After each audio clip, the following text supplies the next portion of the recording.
All right, and we are live once again. And hello, everyone, and welcome to another episode of HPCritical's Does It Hold Up? I'm your host, Brandon, and tonight, in a reappearance far too long overdue, I am once again joined by the wonderful Anastasia, aka Annie. Hi. I'm glad to have you back, and for a very special episode too, because Yeah, yeah. Annie, this is the 30th anniversary of Kirby. Kirby and I share the same birth year, so we are both turning Uh 30. oh. We are both turning the big 3-0 this year. But you know what? Kirby is a wonderful, cute puffball. At least he will always be cute for eternity, so that's nice at least. So Today's the day, August 1st. yeah, today's the day. Well, no. It's not the specific day that Kirby's come out, but he is celebrating his 30th birthday this year. And there's already been a lot of big Kirby stuff that's already happened. We got Kirby and the Forgotten Land, which came out a few months ago. There's this upcoming game called, I think, Kirby's Dream Buffet. It's called. It's gonna be like this cheap eShop game with multiplayer. So I'm looking forward to that.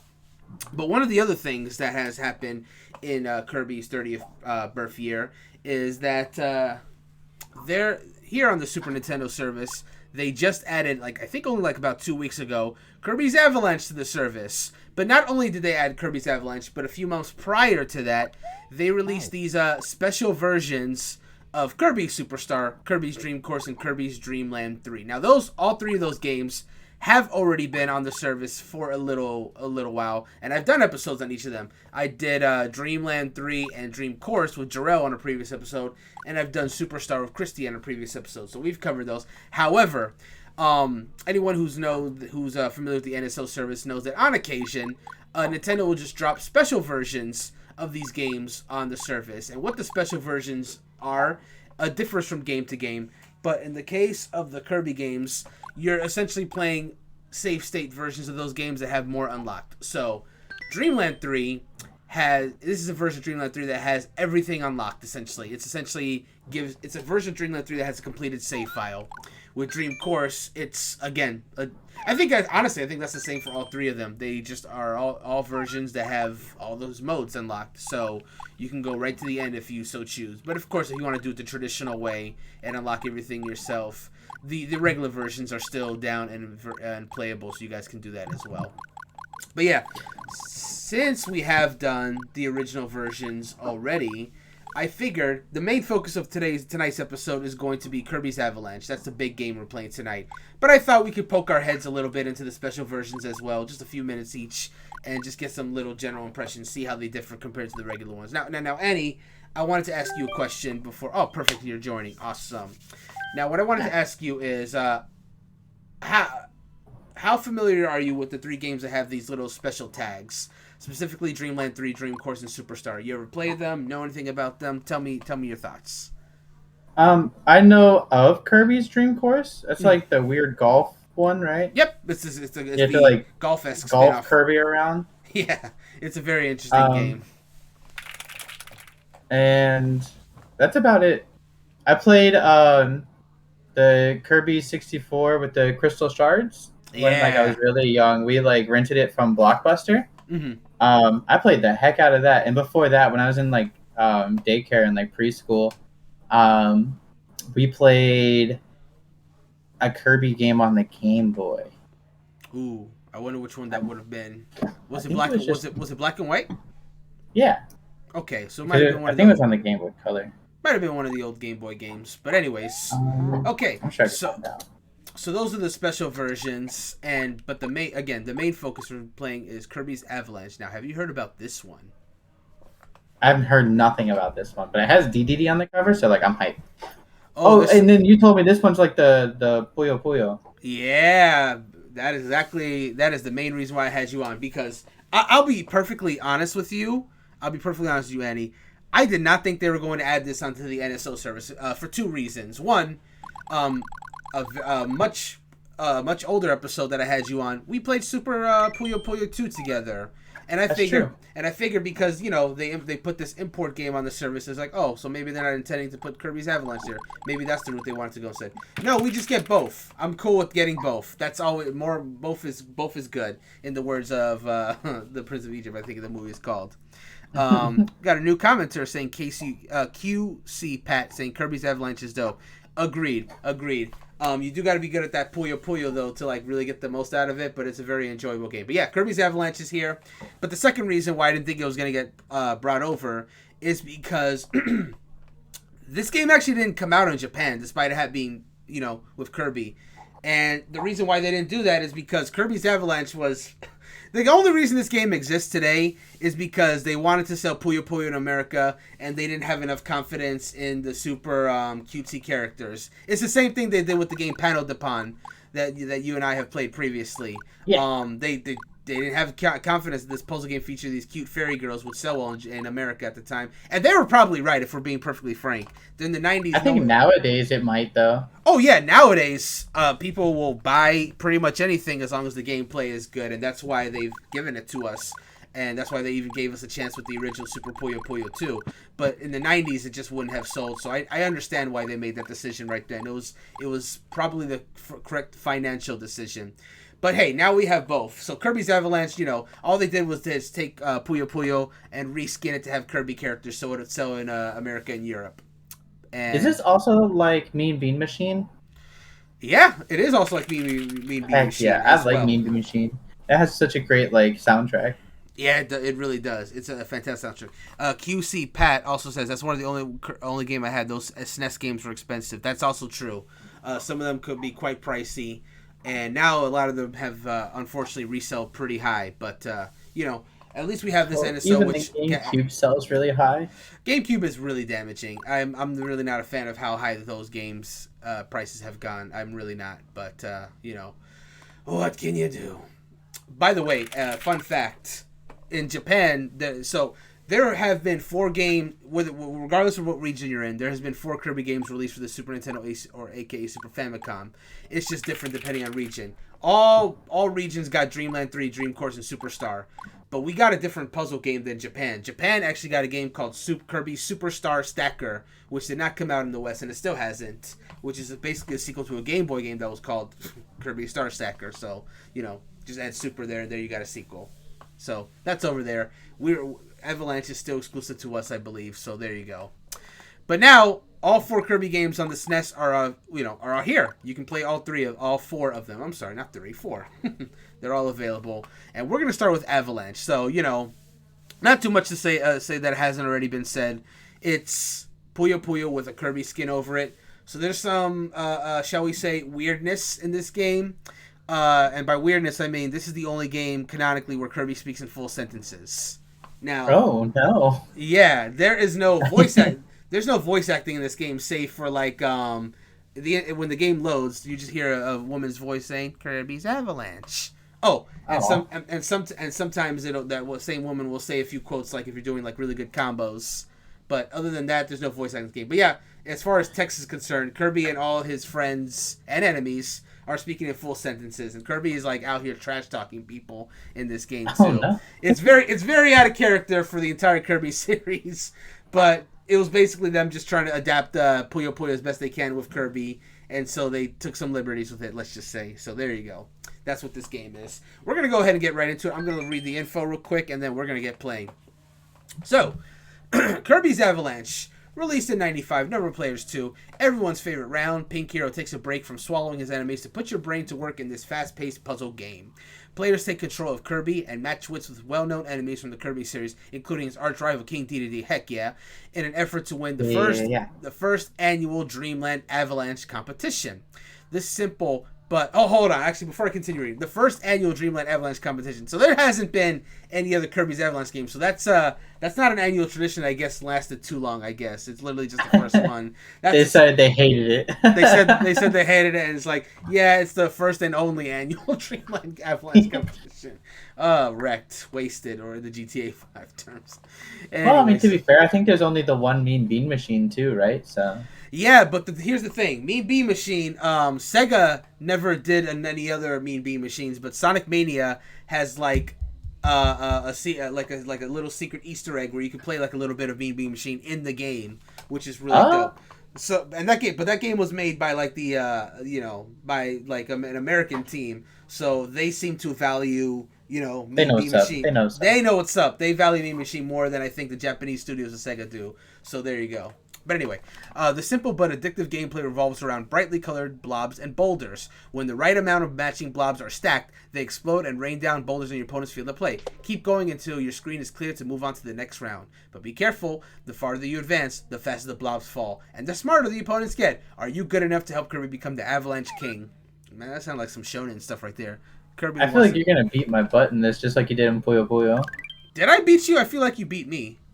No, I don't know. Maybe Puyo Puyo. Maybe I won, but I feel like one of them I was not good at.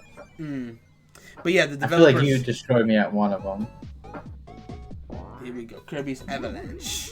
Such a cute like title screen. We don't get stuff like this anymore. Where hey, game won't sell. Let's just reskin the whole thing and just like put like it's the same gameplay, of course, but like the title screen is different. The music is different because it's like remixed Kirby songs from like the Dreamland series.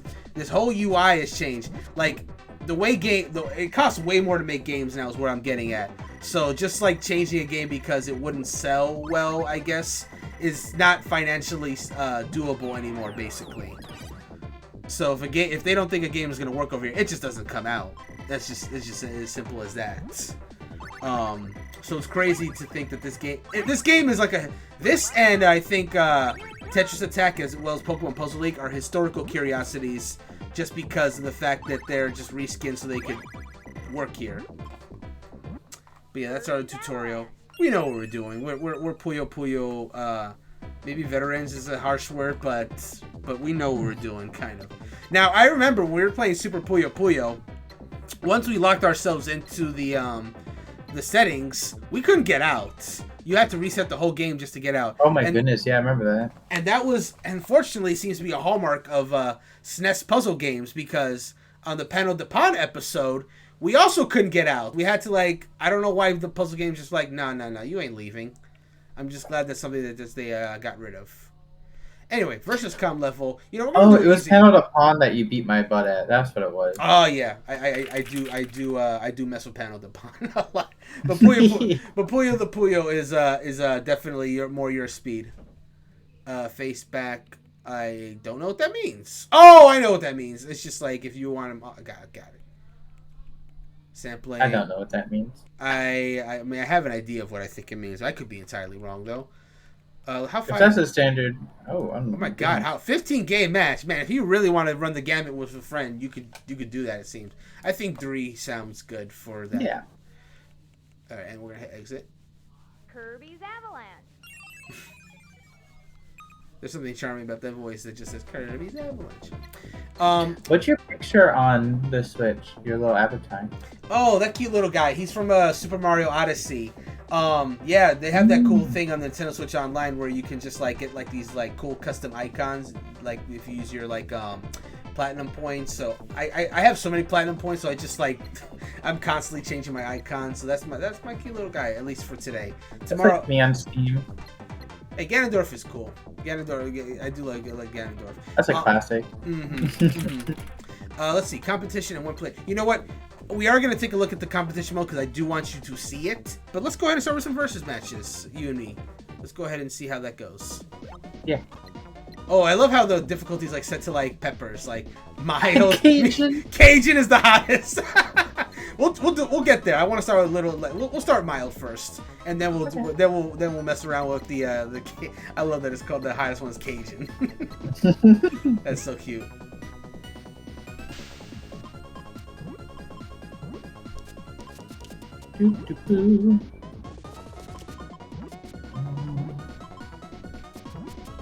Oh, I recognize this music from one of the Kirby games. I think Dreamland 1? That is one cool thing that I enjoy about this game, is it did have these like cool remixes. Oh god, I messed up already. Alright, well this okay, we can recover. Uh-oh, garbage? Oh no. No garbage on me.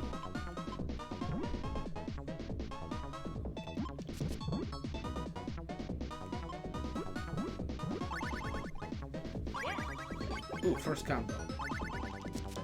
Ooh. Whee! Whoa! Oh, Alright. yeah, this is crazy. I don't like what you're doing to me. It gets that pretty fast. Okay. I messed up there. That's okay. I'll bring it back now. Whee! Haha. Whee! Here. This game do be bringing the pressure early. Oh! Here. Here. Ooh, the speed's about to get... That's kind of rude, don't you think? Oh, just a little bit, you know. Oh man, this speed is about to get fuego pretty soon. Yeah, I don't think I want to do Cajun. I'm gonna be honest with you. Oh, we gotta look at it. I have to know. Oh, that was not the spot I wanted. Okay, sorry. I gotta retry. Whee! Wahoo! Oh, that better not have been thunder. I just saw my window. You better not have been. You better stay safe. Power stay safe is what I'm saying. I've been pretty lucky with it the last few weeks, even though it's been, you know, raining crazy here in the Sunshine State. But, oh yeah, there's definitely thunder outside my window. But, you know, everything is gonna be okay. We're not raining our Kirby parade. Yo, it's getting dicey over here. I'm not gonna lie. Let me make it a little bit harder for you.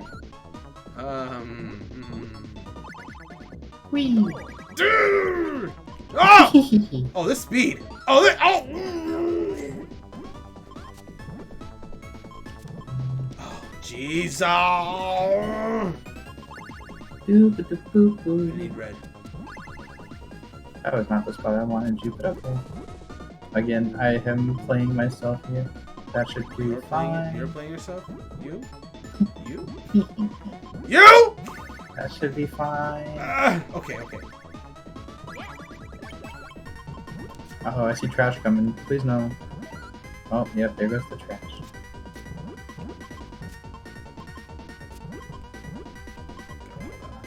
Where's my yellows? There you are.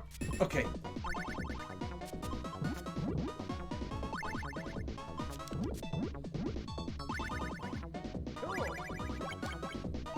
Well, that'll do it. I hope so, because I got some more stuff coming your way. That's some game, set, and match right there. Whee! Well, it's game, not set. Oh, you're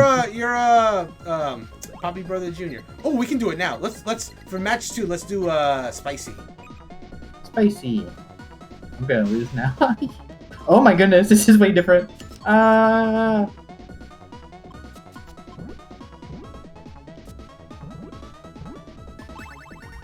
Oh yeah, and I got greens now. You got greens now. Eat your greens.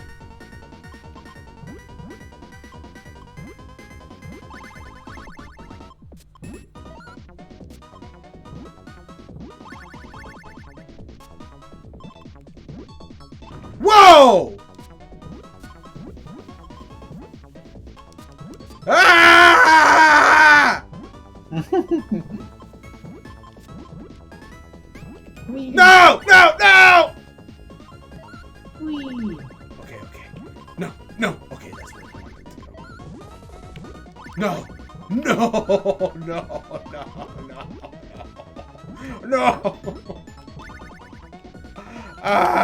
No!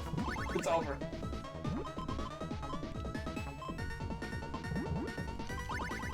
You're not having fun, are you? Oh, I am Puyo trash. Game over. Uh-oh. I'm a little bean with a broom. Cajun! A glutton for punishment. Oh! Oh no!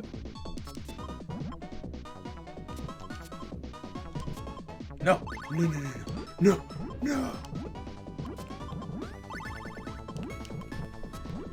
Hey, Puyo fans, teach me the ways. Yeah, this isn't so good.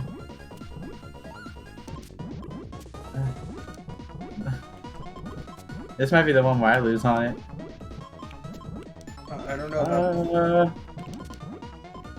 Yeah, I can't get anything. There it goes. Whee! Whoa! Oh, sword, sad Bronto bird. All right, let's bring it to hot, because I didn't expect this to that to happen. So we start with 3 layers? Yeah. Okay. A little more manageable.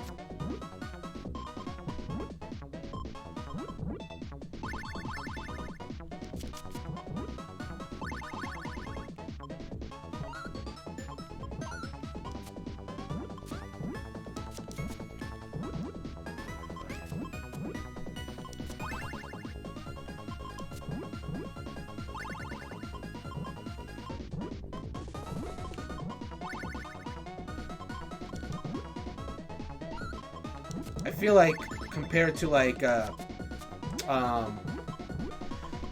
Panel de Pon, there's like a lot less time to like plan out your stratagems. Mm-hmm. That's okay. Because I'm still winning. Oh yeah. Oh. It's only bad if I'm losing. Which I think I'm about to start doing. Oh. Oh, no, yeah. No, no. Oh, Little squid. Oh, the little squishy things. Wait, it's still, but that's 3 games. Why is it still going? It doesn't know how to count. You know, I'm gonna hit it to mild for a quick second. I want to see if you can actually exit out. I'm gonna try pressing that. Wait. Okay. So yeah, we have that puzzle thing going on here, where there does seem to be a no escape. Yeah, so I'm gonna go ahead and just oop, not this. I need to press that. I'm gonna go ahead and hit that reset button real quick. We should create a suspend point on the main menu. We could do that too. Kirby's Avalanche. That way we don't have to keep quitting out. Well, I mean, it just takes you back to the main, so it's not too bad. All right, we're gonna do. Oh, okay, yeah, that's fine then. So you can choose the difficulty you want to go on. Essentially, you got your learning stage here. You got your normal. You got your hard, which puts you against the sweepy broomy guy. I forgot his name. Broom Hatter, I think, is what his name is. Anyway, actually, you know what? I was getting my butt whooped, so I'm gonna try this learning stage real quick. Waddle Dee. Waddle Dee. Broom There he Hatter. is. Can we just? That's Waddle Dee. The forest scares me. Sorry, rules are rules. I'm sorry, I skipped through it because I thought you had to press it. Waddle Dee. I love Waddle Dee. Oh, it's going so slow. Oh, this is like tutorial levels, so everything goes real slow. You have so much time to plan your moves here. I like how it has the cute butter building music. It's like one of my favorite songs from the Kirby series, which was also in Kirby 64, by the way. I just like seeing all the combinations from the crystal shards. Like I think if you mixed like ice with the fire shard, then you would like rub your head really hard until you caught on fire but run forward. Yeah, no, the combinations were one of the aspects of that game that I really loved. It was my first Kirby game too, and I just didn't realize that was kind of like the new big thing too as well.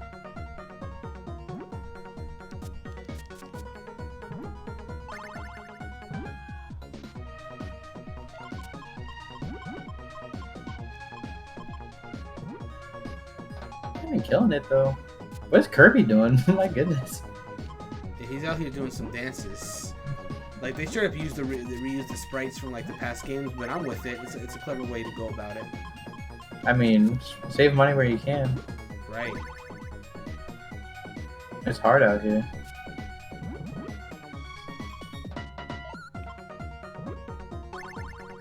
He has not gotten rid of any of his garbage, which is nice. Uh-oh, it's stacking up for a combo. I mean, he kind of is. Could be better though.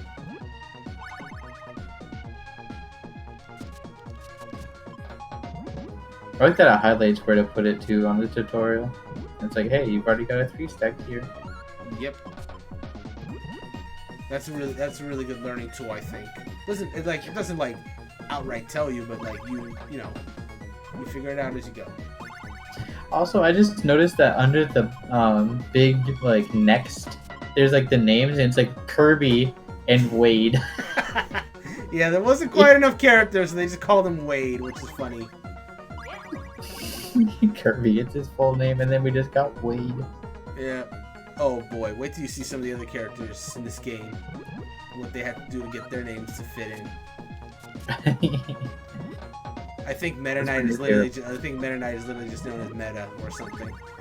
Is Meta Knight in this really? Oh, Meta Knight's in there. He's like one of the last characters, though. When did Meta Knight like get his first introduction? That was in Adventure for the NES. Really? So he's been around a while. He's older than I thought. Yeah. Yeah. I thought he was like a newer villain. It's well. Here's the thing about Meta Knight. I didn't realize I'd learn about him until maybe like around, honestly, the days of the old Kirby anime was because like he's not in 64. He wasn't in a lot of the Kirby games that I played growing up. It's only now recently where it's like you can't have a Kirby game without him. But there used to be a time where he just wasn't in every Kirby game. He would just be in a few. Oh no, Waddle Dee is crying. I know, it's sad. They're so mean to them. Kirby is that mean. I learned about Meta Knight when they added him to Smash. And that's how a lot of people definitely got their introduction to him too. On the Wii, he was just like, "Fight me!" Whenever like you would lock him in as a character. and that's the end of Waddle Dee. Yeah, like they gave him like full on Darth Vader-esque lines. Like he was like, "Fight me," or he would also one of my favorite ones that he would say is like, "Come back if you want to put up a fight." I found my next victim. Bronto Burt, you bully. The pleasure will be all mine. Bronto Burt. Shut up and play. I always thought Bronto Burt was such a weird name for these little pixie characters. Gosh. I mean, I just googled it because I was like, "There's no way that's his name, right?" And Yeah, boy, am I surprised. it's his name. So this time, the speed is the same, but they're not giving you tips on where to drop the blocks. You just now it was like, hey, you figured it out, right? No more hand holding. No more hand holding. Just give you a little easier mode, just to get where you're going.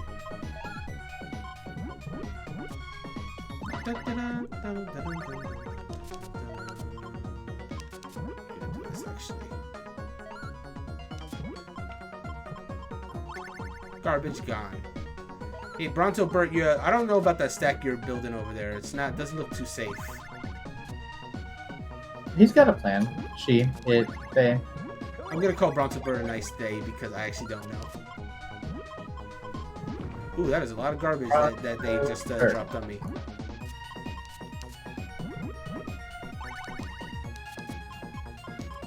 I did that wrong. That's okay. We can realign. It says that Bronto Burt is basically just like a name for the species, which is really funny to me. Yep, it's very bizarre. Actually. Like it's not like a named like enemy. It's just that's a Bronto Burt. Bronto Burt. So we'll use that.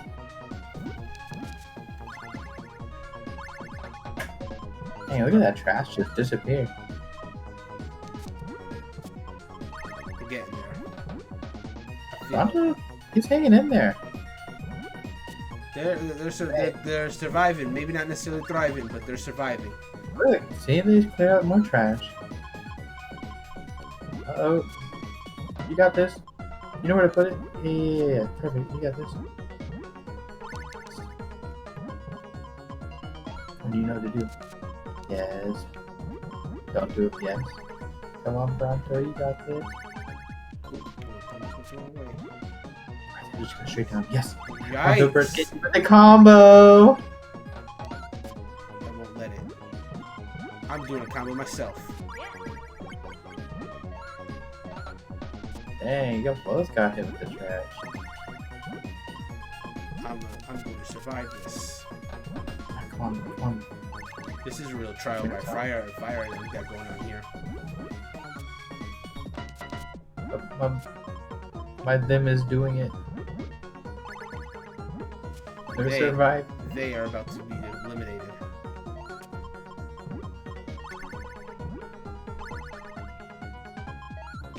This here.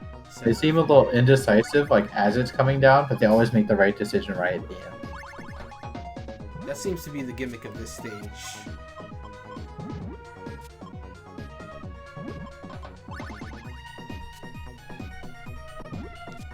Let's try this out.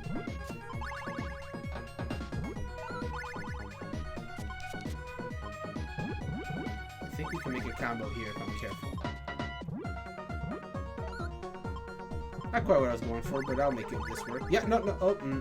That did not go exactly the way I wanted it to. But it'll be fine.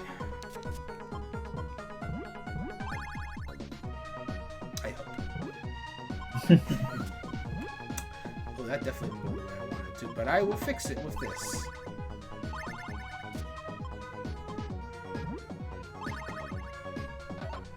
Ooh, now you can stack up a nice combo. It's all about figuring it.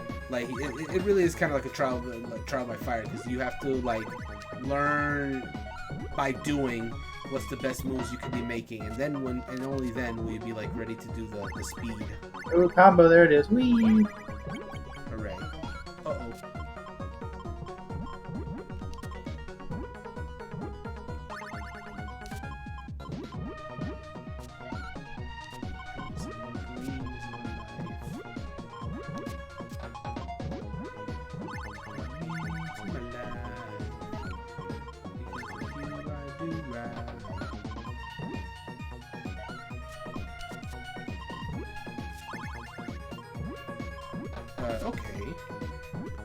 Okay, Bronto Bird is finally sweating.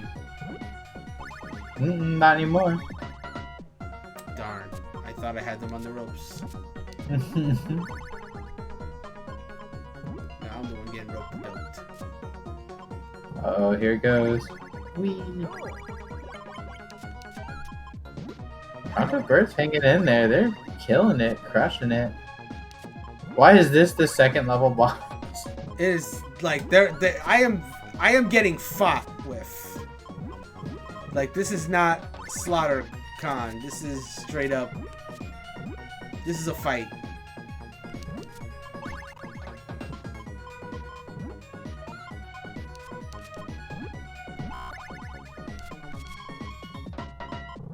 And I keep making some bad decisions. Like, well, they're not necessarily bad, but they're short-sighted. Oh, this doesn't look so good for you.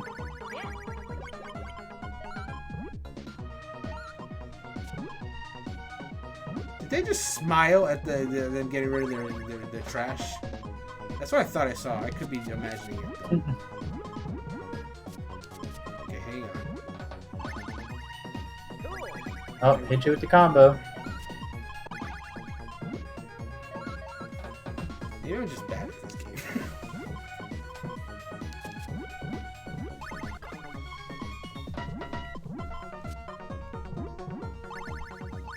Man, I finally got rid of the combo. One of the ones that I was like trying to get rid of for ages. And we're back to square one again.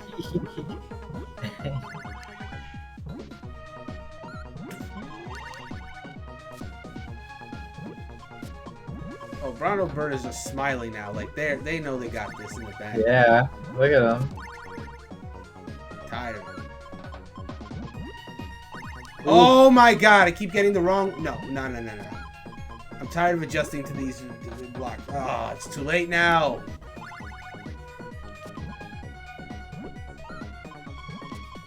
Oh no. It's over. Round 2, huh? Like, Bronto Vert wasn't even like actually trying at the end. Oh my god, look at it. There's even like a number screen. Alright, I'm gonna let you try this out real quick. I'm gonna switch to you. Okay. I was cheering Bronto Bird on though. Now I have to be their enemy. Now you must defeat them. Alright, I'm skipping. We're getting straight into this. Yeah, get into it.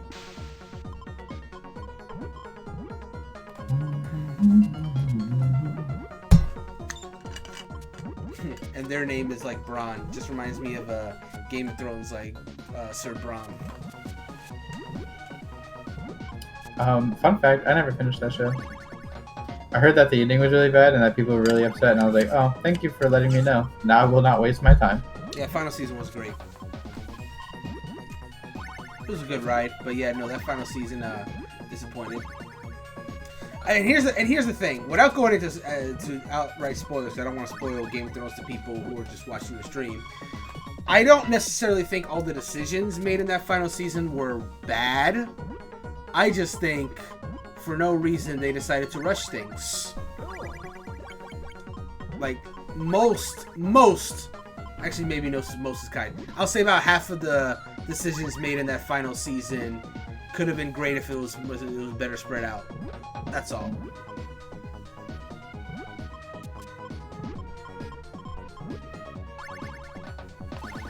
Yeah, that's what I heard from everyone, is that it just felt like really rushed, and I was like, incredibly rushed. It just felt like by the end they were just trying to like finish it up. They didn't have they didn't have the same passion they did in previous seasons. Right, yeah, a lot of like the actors and like staff were just like kind of burnt out. They wanted to finish it and just be done. The worst part about it is creators of the show, the D&B brothers, I think they were called, or whatever. You know, they, because of their work on Game of Thrones, have got called to like so many other different projects. Mm-hmm. And oh my god, so Brown Bird isn't that difficult after all. It was just bad. Got it. No, heard. So anyway, it's just they wanted to get to work on other projects, and that was the reason why the last season was so short and so rushed. Because I think it was like, I don't remember what the final season of Game of Thrones. Let's just say, just for the sake of the conversation, the final season was 8. Season 6 was the last season that had a full 10 episodes for the season. And then the season after that was 8, and then the final one was 7. But the network had offered them the opportunity and budget to do another 10 episode season so they could get done with everything. But the creators insisted that 7 was enough to finish what they wanted to do. Sad. But it wasn't. You know, we often complain about shows that, like, man, that needed to be like 2 episodes or 3 episodes shorter. It didn't need to be that drawn out. That is a show that 100% needed that full 10 episode season to wrap up everything, or rather, just explain everything. And they just chose not to.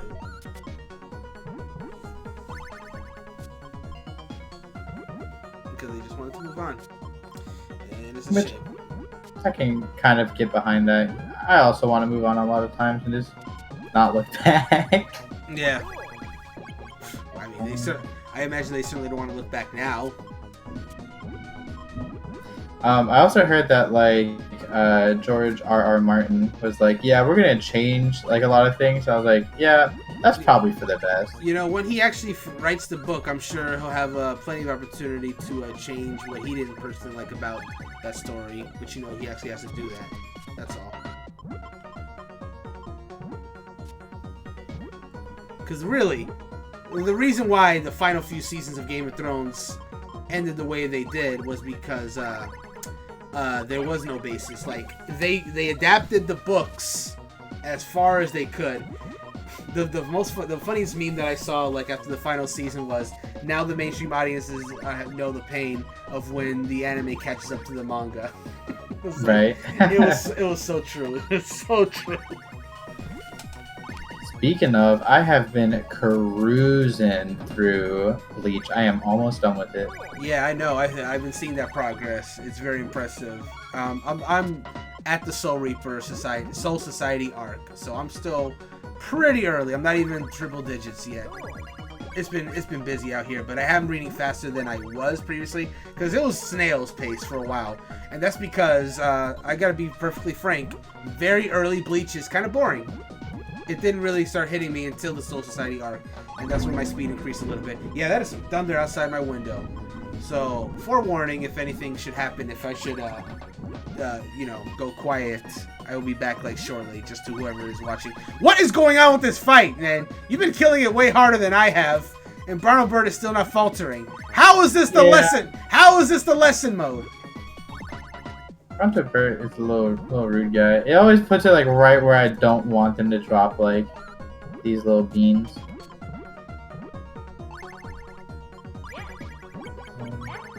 Ooh. Hold on. Hold on. Hit it with the garbage. Let's go. Something had to give, okay? I know. I saw. And it wasn't gonna be me. Gosh dang it! I saw that recovery. That's impressive stuff.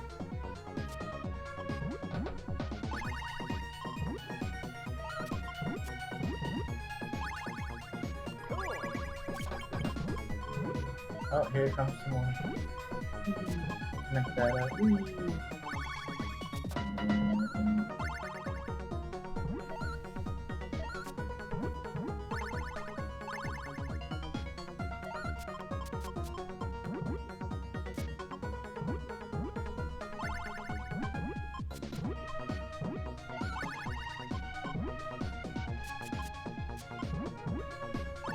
Alright. I feel it. Barnaber's struggling there a little bit. You can carry this momentum to finish him.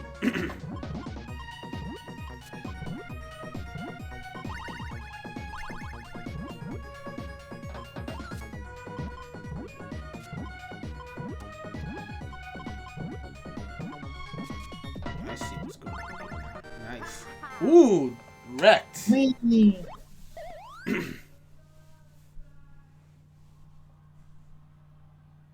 Waddle Doo. Finish up Waddle Doo. Show him what you got. You do not treat Waddle Doo with respect. Now I, Waddle Doo, will repay you in kind. I don't think so. Took the words from my mouth.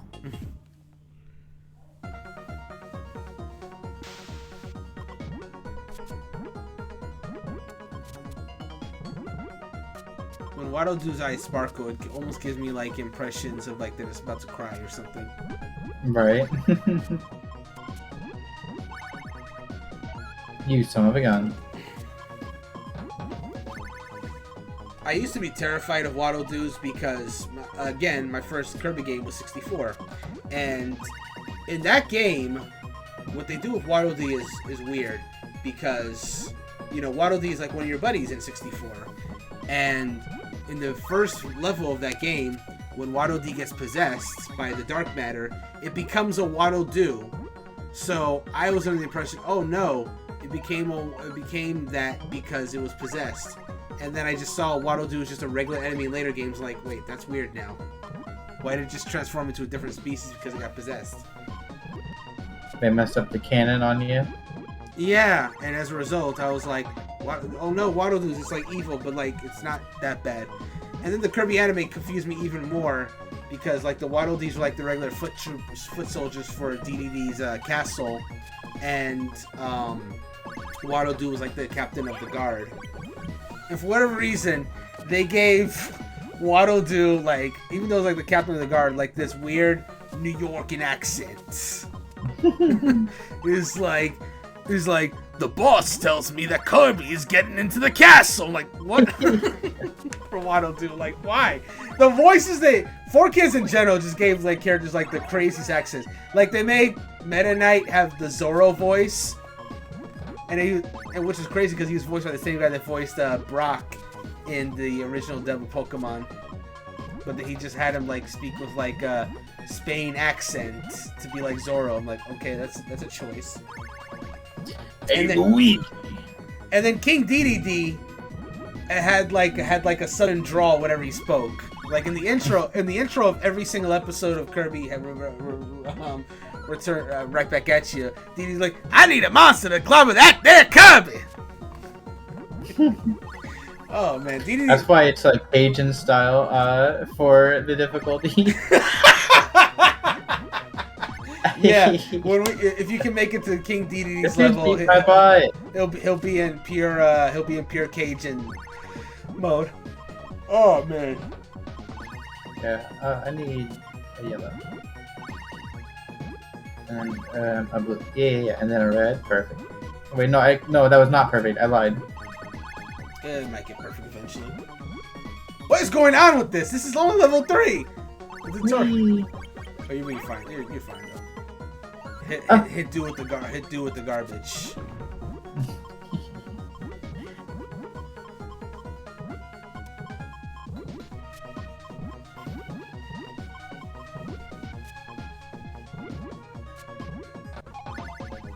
Oh, dude is crying now.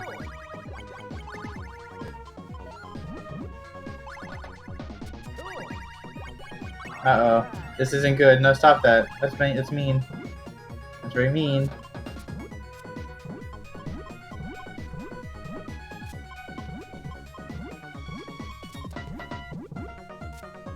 Oh, no. That's not where I wanted that. Oh, no. This is the end of me. Oh, yeah. See, look. Ugh. Oh, man.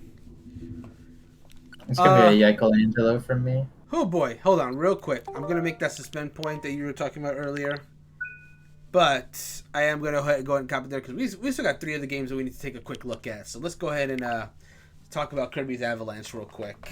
You can start first because I'm going to go ahead and change the stream title real quick of the next game we're going to be playing. Okay. I think with a lot of these like puzzle games that they're always gonna hold up because there's like a certain like draw to the simplicity of it. Because whereas the rudimentary like functions of it are very simple. There's a lot you can do with that. So if you become like really good at mastering the basics, then you can start to look into getting into that higher skill cap, like with setting up like those triple, quadruple combos, and just kind of putting like 3 together and then waiting on it and not just going for it right away. Because that's the only way you're really going to beat your opponent is with combos. Just making the matches isn't enough. Mm-hmm. But I think that a lot of these puzzle games are going to hold up, and Kirby is always cute. I mean, the sprites aren't bad. Everything is legible as far as like reading and everything like that. So I think this is a good game. Yeah, for sure. I mean, the Kirby's Avalanche again. It is just built upon the DNA of Super Puyo Puyo 2, which is obviously, you know, if a puzzle game is good, then you can just keep going forward and it's always going to hold up to an extent. But Puyo Puyo especially, you know, that is a puzzle series that exists still today. Like, you could buy Puyo Puyo Cross Tetris on your Nintendo Switch or other consoles right now. And I think there's also dedicated Puyo Puyo games still coming out today. So that's, you know, that goes to show just how this classic puzzle series has endured over the years. So no doubt that no matter what skin you put on it, it's still going to be an enjoyable game for sure. And, you know, you could do a lot worse than putting Kirby as part of your skin for your puzzle game, I must say. Like, there's been a lot of different Puyo Puyo variants over the years, notably, again, Kirby, as we just played today, and Dr. Robotnik. But, you know, it's still at this core a fun series, a fun game to play no matter what you put on it. So really, I only have one negative and one just kind of a thing about it. The negative, of course, you know, we've talked about this all the past puzzle games, is that you know, once you're locked into those matches, there's really no escape, and that's just like you could reset. Yeah. You could like hit the reset thing on the game to kind of like get out of that, but it's still more annoying than it needs to be, and that's something, of course, more modern Puyo Puyo and just modern puzzle games in general has done away with. Like, if you don't want to finish all your matches, you can just go to the start menu and just get out, which you can't really do here. So that's the little thing. But the other thing was like, I don't remember when we played Super Puyo Puyo 2 being as hard as Kirby's Avalanche was. The difficulty already kind of felt like it was kicking up pretty early here. And like, if I compare that to like Panel de Pon or Pokemon Puzzle League, which are games that, you know, they're of course very different mechanics. But even talking about the difficulty of the opponents, those games could get very difficult if you're going on like the higher difficulties and really taking on the better opponents. They really challenged you to have mastered those puzzle mechanics. But your easy opponents were indeed easy. Even if you weren't like the best at the mechanics, you could still power through the easy opponents easy. This one, I don't think neither of us are necessarily bad at this game, but I'd say we're about like mid range players of. I'm obviously you must. This game is completable, so there must be like some absolute gods of Puyo Puyo out there who just breeze through these levels, and they're probably a better barometer of like how the difficulty is.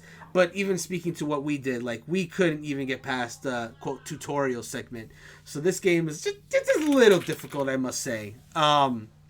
Maybe it's because like the tutorial in the section only told you like the raw basics, and even that first tutorial level against Waddle Dee only taught you a little bit. I feel like maybe they can go into a little more detail, but it was even like I was saying, you just kind of have to. It really just kind of throws you in the deep end and hopes you can swim, and I just don't know if that's necessarily the best way to teach you. So if we're talking about Puyo Puyo in general, again, that's always going to hold up. It's a solid puzzle foundation, but for Kirby's Avalanche specifically. It's Puyo Puyo with the Kirby skin. It plays fine. But if you're a raw beginner to the series who doesn't really know what you're doing, it's a little bit of a barrier to get in because this game really does really expects you to just kind of like learn it like immediately, and if you don't, then you're screwed.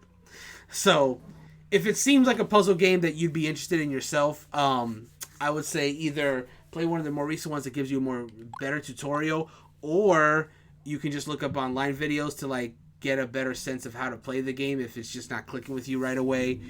But those minor complaints aside, again, you said it best. This game holds up because it's based on like a solid puzzle game foundation.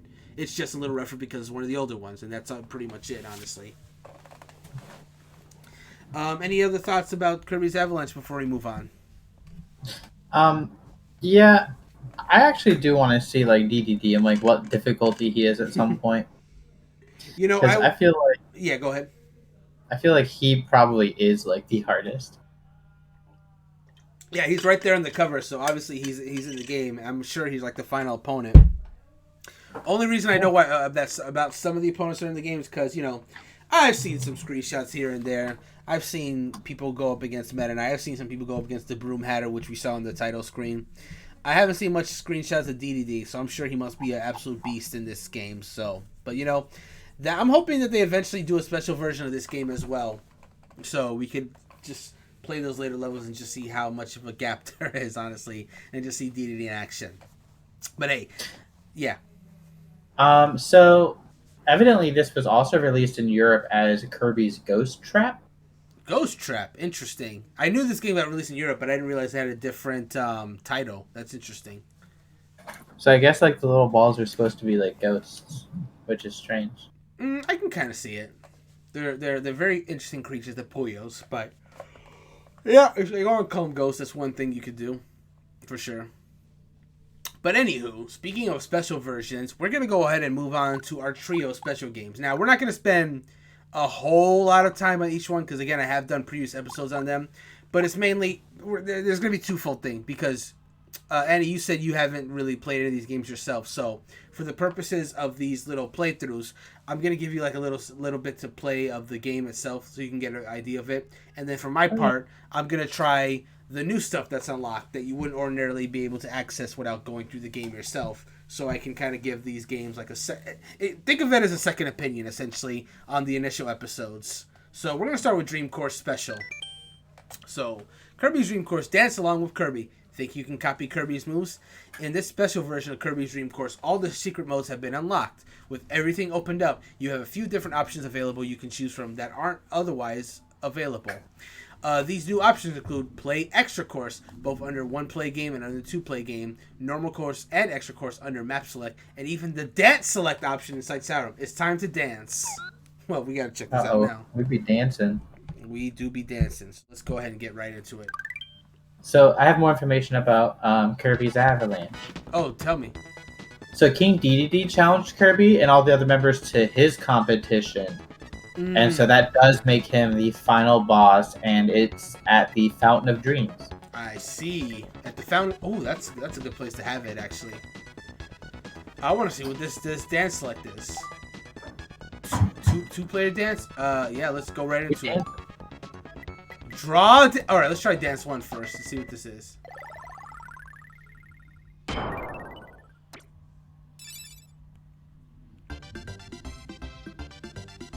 I lost? Huh?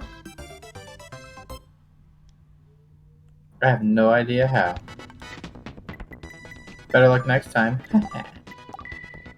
Okay, dance 2. What? Yeah, you immediately lose. What is this? Alright. Hold on. Kirby on Dream Course. I'm gonna try dance 1. Wait, hold on. Oh, I think I understand what this is. I think I understand. This isn't actually like a mode you can play. It's just you get to see the dance animations, I think is what it is. Ah.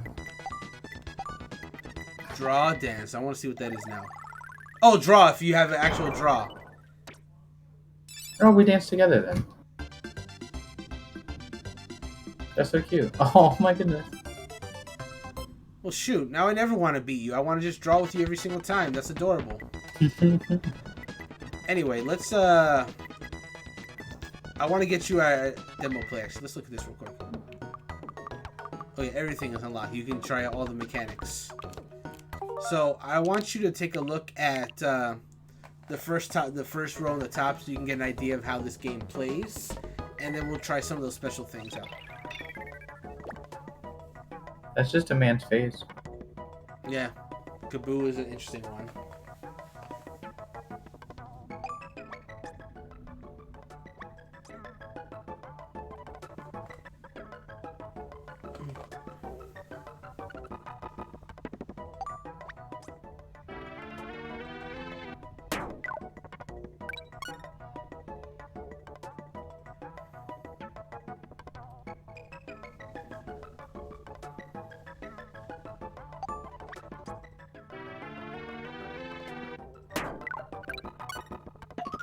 And he is now the cup that you must golf yourself into.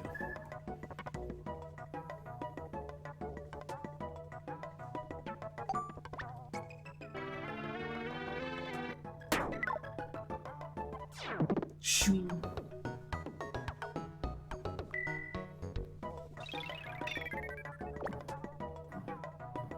I'm also like paying close attention because it's been a while since I played Dream Course myself. Just trying to remember how everything goes.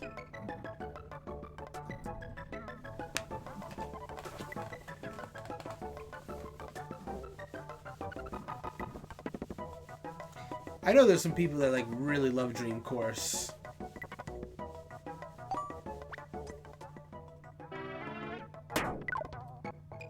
Wee. Oop, almost got the second one too.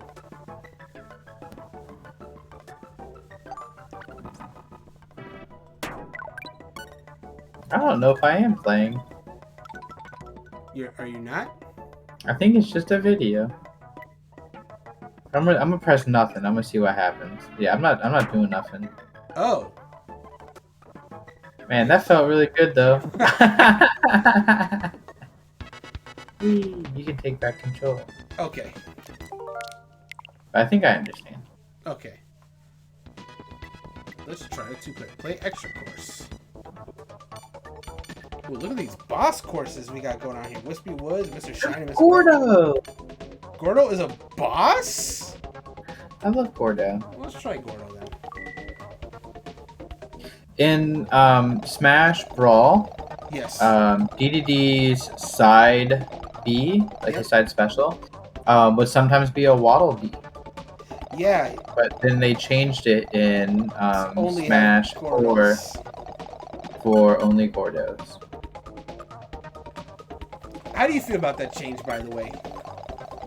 I mean, it makes it more consistent. Okay. Ooh, I'm going to do the easy one for this one. It does. There was definitely a bit of randomness where it could be a Waddle Dee, a Waddle Doo, or Gordo. Speed. I'm going to do medium on record speed. Guide length, I'm going to put middle.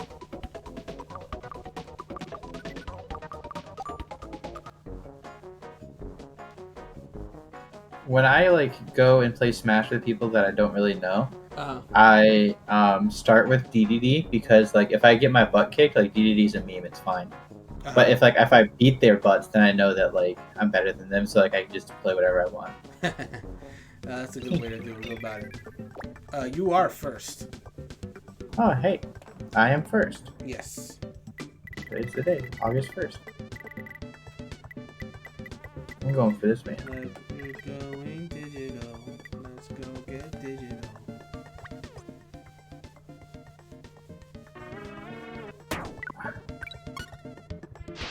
Whee. Wow, Sonic's boosters over here. My turn. Uh-oh, he going bouncy.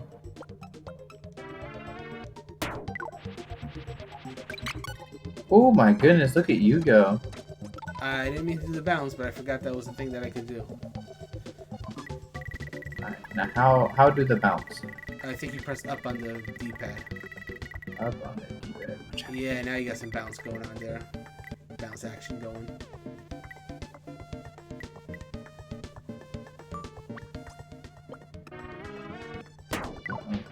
Whee. Boink. Look at you go. There's like spinning tiles up there, that's scary. Let's see what I can do here.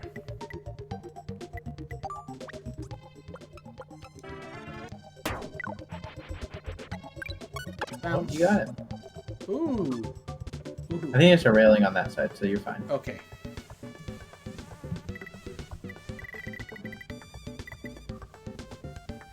Up on the D-pad.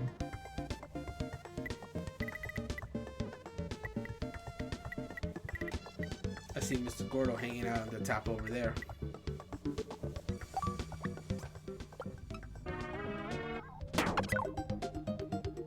Interesting. I wonder what that spirally button does. I think I have an idea. Well, we'll find out soon enough.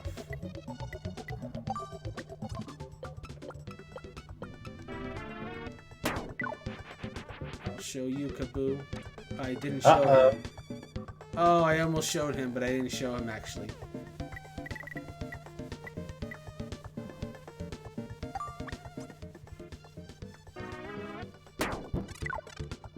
Oof, you hurt me. No, there I go. Whee! Ooh, I was trying to like billiards off of you and like go into him. I noticed. I died.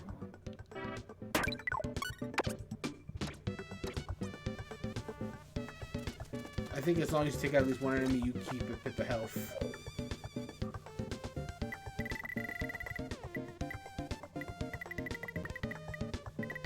Uh-oh, where are you aiming? Why can't I aim up? Oh, I guess I'm too close to the wall. Maybe so. You could probably do some Mucha Lucha Ricochet stuff going on here. Rico! Boink. Pulverizing pinball. My favorite was always Snowkey. Snoopy was great. Oh, let me do this. Oh, B. Snoopy was basically a Pokemon. Snowkey! Ooh. Ooh. Owie. I'm stone now. I have your powers. I don't even know what those powers do. Joke's on you. Haha. You want to say hi to Gordo over there?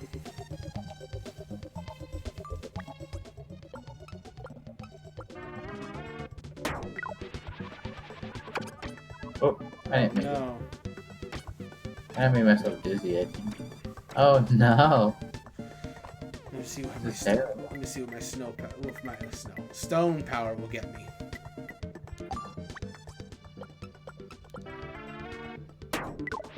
Wahoo.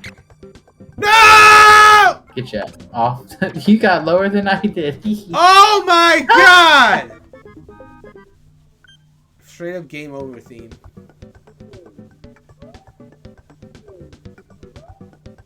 Hey, he's sleepy. Yeah, that's because I hit him. I'm also Oh, sleepy. you're also sleepy. I think you lose a turn if you lose all your health. And then you get a restart. Or refresh.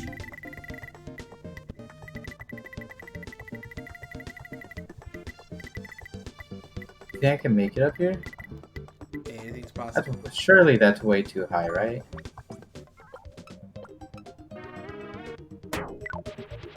Oh, The aim needs to be like really high for that. Ice cream. He's dreaming of ice cream. I too dream of ice cream on the occasion. what's your favorite ice cream? I used to be a big cookies and cream fan, and I still enjoy it. But That's just vanilla with Oreo. it's true, and that's good. That's tasty. Yeah. But no, I haven't really refined my ice cream palate just yet. I still really like chocolate, but I know there's some really good ones out there. What would you say is yours? So there's one from, oh, I want to say it's like Ben and Jerry's, Uh-huh. and it's like one of their non-dairy ones because I'm a little lactose intolerant. Oh, okay. But it's like coconut 7-layer dream cake, and it's so good. It's got like walnuts, coconut all through it, caramel. Okay, that sounds really good though. I'm a sucker for anything coconut. I love coconut. You could just tell me there's coconut in something, and I'll pay like $5 more just because of that. Oh, we are not thriving and surviving over here. You know, we will be though. We will be heroes. All right, I'm going for it.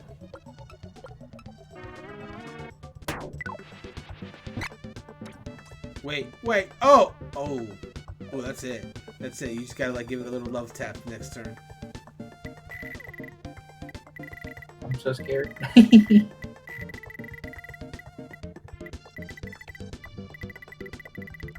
Yeah, I would definitely get up more. I'm gonna say hi to Gordo. So what happens if you hit Gordo? Does he just knock you around? Oh, yep, Yeah, well, there you go. I thought I'd learn for science.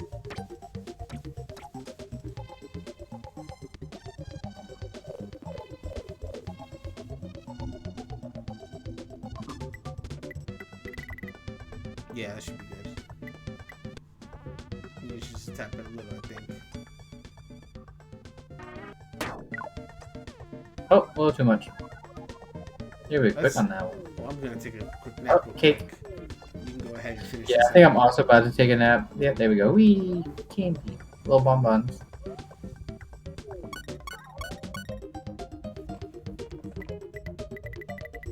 Yeah, this is definitely an extra post-game course because this is tough.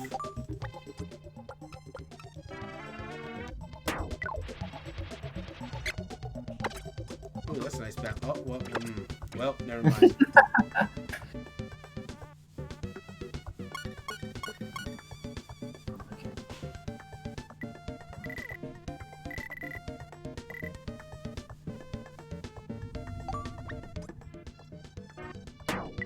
Wee. Finally, it's over.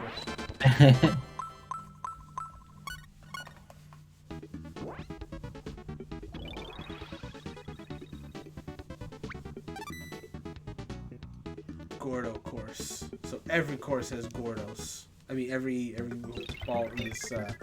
What on earth is that? I'm gonna go for it. Wait, that's you. I'm sorry.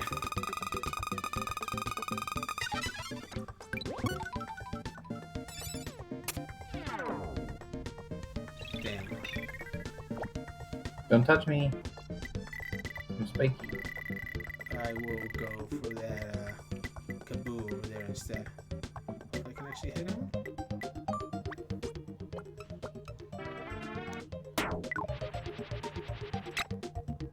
Oh, nice. Wow. Like, This is a short course. oh my goodness. Oh, I'm so glad I chose the spike right here. This is so good. Well, this seems a lot more doable compared to last one. Right. At least as far as getting to the hole.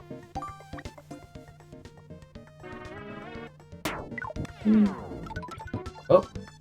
Wee. I should have man. spiked up there, honestly. Let's see what we can do with this. I believe in you. Thank you. Gordo! He came down just to bonk you. Oh, uh-oh. Oh! I sleep now. Okay. Why does Gordo look so adorable in this game? Gordo is always adorable. How dare you say such slanderous things as if, like, he's not always.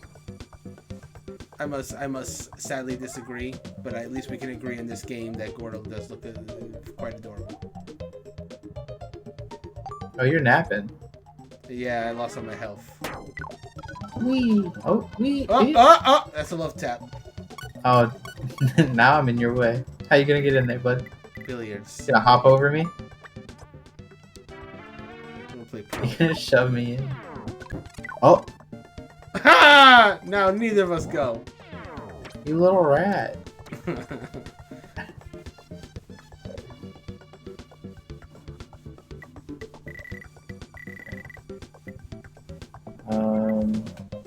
There maybe? And like... Ooh. Gordo, no. Gordo. Gordo, you little...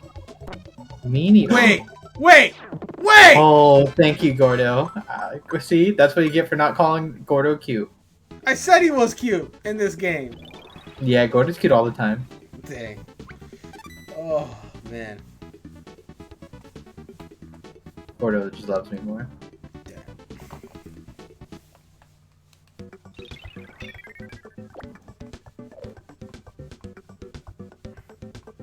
And then it's Y to look around. Ooh, it looks like it.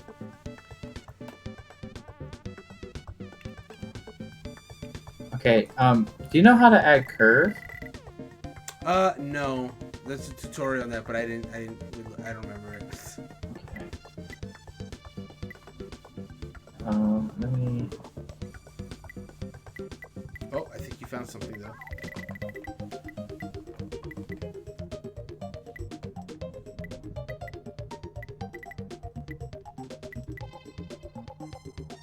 Ooh. Speaking of puzzle games, I just got a tweet notification that past themes from Tetris 99 are coming back available for like a few days from the 5th of this month to the 10th. Let's see if I can get some of those. It's been a while since Okay, so I did figure out how to curve. I think you press B on the Switch and it like will change your angle. Yeah, I see. That's a good way to go about it. But I'm just gonna do a straight shot this one.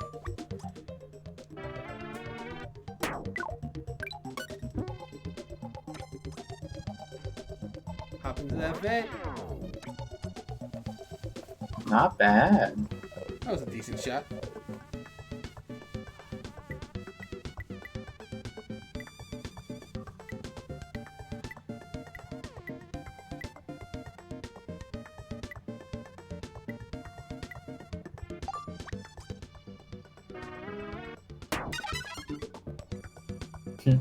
Wee. No, what is that? I don't want to go in there. It's like a fake hole. No, don't put me in there, I said.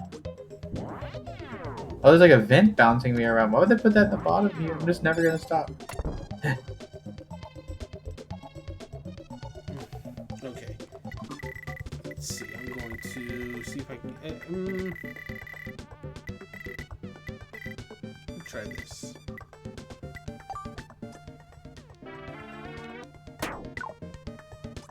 What? Oh, I think he's up in the air. I think that's his shadow. Oh, that's probably true.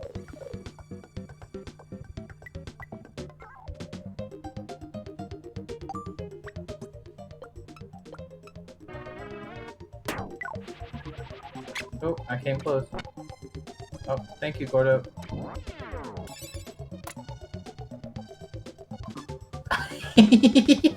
Oh man, the stone. Rock slide. Take this. What super are you gonna take? Uh-oh. This tornado. In the eye of the tornado. And another one. No! I was almost out of the second one. Sleep That's time. okay, you get a new one. Okay.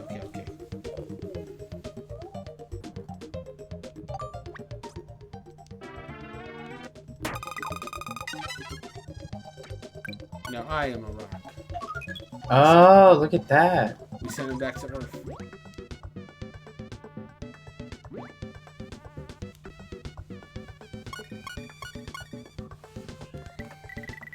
What if I grab the star? Does it take it from you? I don't think so.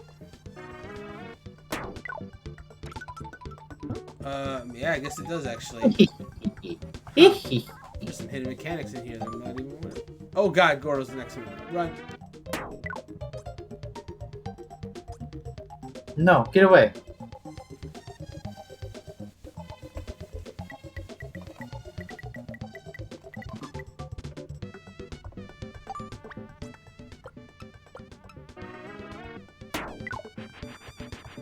Oh, so close. No. I'll just do this just to stop me. Oh. Uh-oh.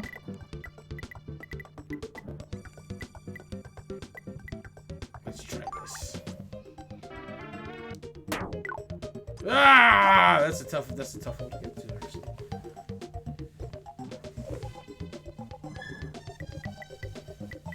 Oh man, that's a perfect angle.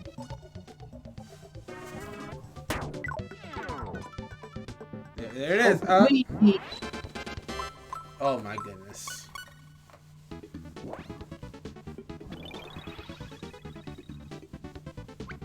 Alrighty. I'm gonna make another spin point. Because we do gotta move on to the next game. Alrighty. Well, that is the special version of Kirby's Dream Course. Once again, I'm going to change the game stream title real quick if you'd like to speak your thoughts first. Specifically, since this is your first time playing the game, what are your initial impressions? So, I mean, it's basically just like a wacky mini golf like game. Mm-hmm. Wacky in the way that like, especially on like that last level there, the end like hole was on a slope, and it looked like several times I was just not gonna make it. Yes. But obviously it's possible, and like it all works. So, I just need to give you a second. Bless you. Thank you. But it all works, and like it's all really fun, and there's like different power-ups that can do different things, and you can use them to like halt your movement for some of them. Mm-hmm. And that's some tech that like I needed to know before getting into this, but like I kept forgetting even after I did know. So like it wouldn't have made too much of a difference. Gordo helped me out on that second one, so this game gets an automatic like 10 out of 5. But I think it's fun. I like it. I want to play more. For sure. So this is of course my second time playing Dreams Course, at least as far as Does It Hold Up series, that is. And again, this is like the special version where you get like a few more features. Got to try those expert courses, and they are indeed a shade higher than in terms of difficulty. Some of the regular courses, which when me and Jarrell had played this a few months ago, we had a hard time with the single player courses ourselves. But I will say that with the higher difficulty, it does make for more entertaining games, though. I said it under my initial episode of Dream Course. This game is infinitely better with more people, with 2 people playing against each other. If you play by yourself, it's fine, but if you're not really in deep in the mechanics, the single player will be a big hit or miss for you. But I think the multiplayer Dream Course is fun regardless of skill level if you're playing with another person, and I think that's one of the appeals of it. You know, it's not. I don't have too much more different to say than in my last episode when I did Dream Course. It's fun if you really know what you're doing, and definitely a lot of fun with players, even if you don't know, because there's tutorials to kind of give you an idea of what's going on. But I think it's still the mechanics are a little difficult, but it's still very fun. Like it's a very solid mini golf variant game. So I don't think it doesn't change my initial review of it. It's just you have more courses to work with after. Now you can just do them instead of just unlocking them. Like if you're not good at the single player game of Dream Course and can't unlock the harder courses yourself, this is a good way to do it so you can just have fun with friends. And I think it's worth doing with another person for sure, especially if you're not good at the game. So that's my thoughts on Dream Course. Anything else you want to say before we move on? No. I mean, it covers everything, I think. Cool. So we're going to be moving on to Dreamland 3 this time. Dreamland 3, I had mentioned the previous time that I had played it. It's a very late gen Super Nintendo game. Came out in 97. The N64 had already been out for a year. Last time I played, I had just kind of noted about how beautiful the game still looked for a Super Nintendo game because of its crayon graphics art style and just the interesting, like the level design is fun enough. It's augmented by the fact you get these cool animal buddies that work with you. You can that just enhances your powers. It has 2-player co-op. One person plays as Kirby. The second player plays as Gooey, their sidekick. So that's fun. So we're gonna see what the special version offers us. Kirby's Dream Land 3 was the last SNES game published by Nintendo in North America. That's true too. Yes, it was. So yeah, That's crazy. it really is. This game is like, it's like one of the latest, most recent Super Nintendo games on here for that reason. But anyway, Dreamland 2, set difficulty to easy breezy, glide along smoothly and easily. In this special version of Kirby's Dream Land 3, all secret modes are unlocked. When the original version was released in Japan in 1998, the Japanese website read, "Games these days are difficult. Wouldn't you like to glide along smoothly and easily? The wait is over because Kirby is back and he's ready to play with anyone and everyone." Kirby and his friends are on a mission to save Popstar, but in this special version, Kirby's already glided in to save Popstar and has achieved a 100% completion rate. All of the stages are available, but that's not all. You can also listen to all the songs from the game and sound test under option. Or you can play Super NES MG5, in which you play the 5 minigames in a row, one after another, jumping and boss butch. With everything included, you can even view all the event scenes in each of the 3 endings. So yeah, this is just the version with everything. If you don't if you're someone that doesn't want to go through the trouble completing everything, you can just use this to see the ending and stuff if you'd like. So let's go ahead and take a look at it. So we got this already this cute art drawing here with Kirby and all his friends that he has in this game, which is so cute. I absolutely adore this game's art style. So this is like a special version. You can just erase it anytime you want. By the way, does this file select screen look familiar to you at all?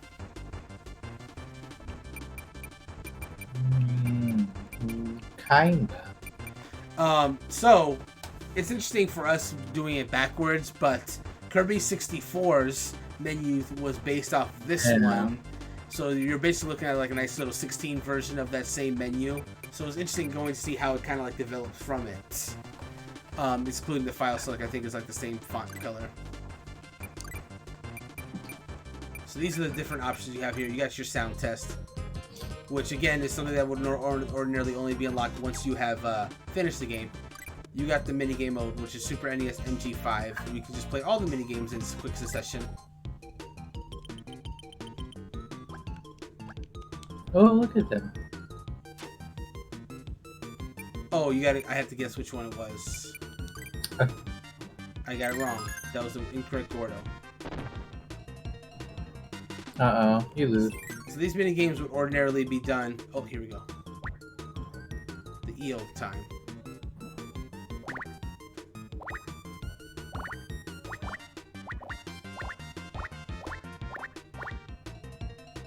It's in there.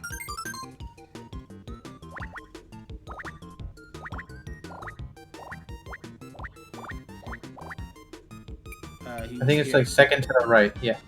Yeah.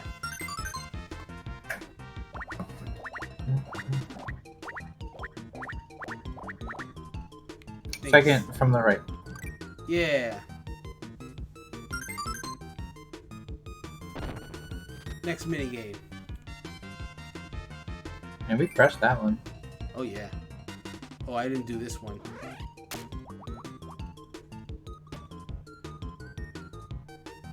Four. Oh.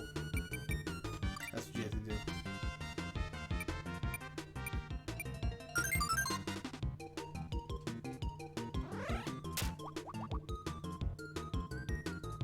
I think it's 4 again. I definitely didn't see. It was only 3. Oh, because you had a different phase. Oh, my bad. Rip. All good. Next minigame. Eggman is not happy about that.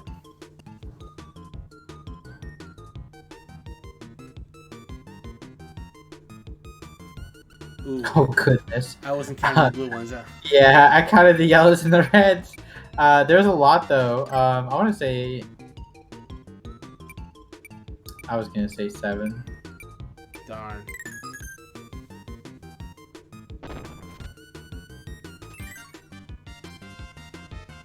Oh, Chef Kawasaki.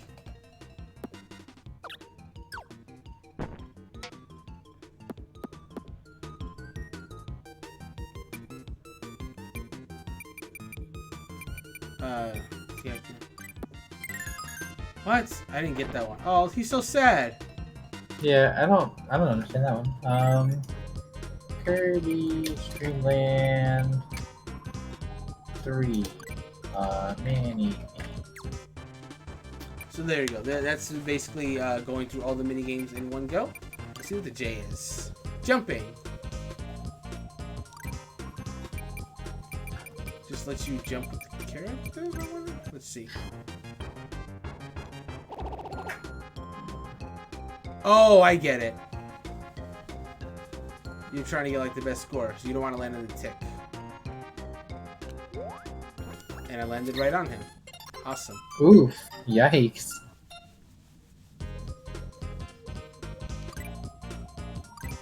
Okay, I'm gonna try Rick this time.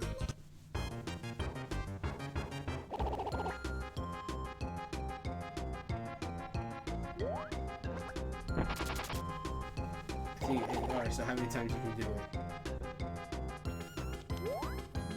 Oh, right on him. Oh, Mel. Poor Rick.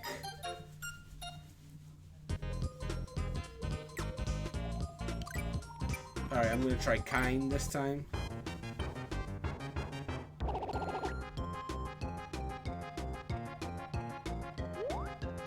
Ooh, that was too close. Ah!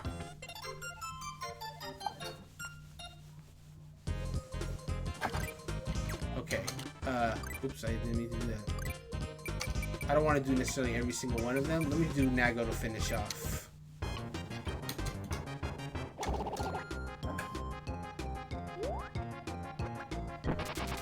Okay.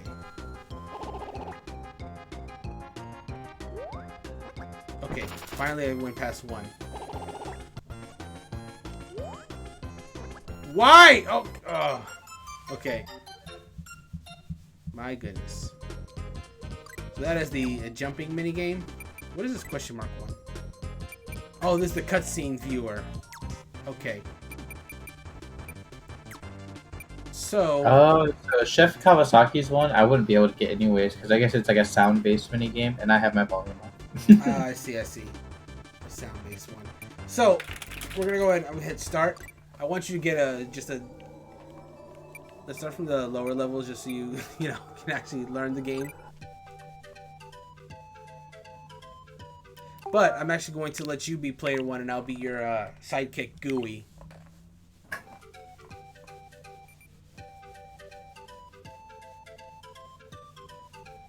There we go.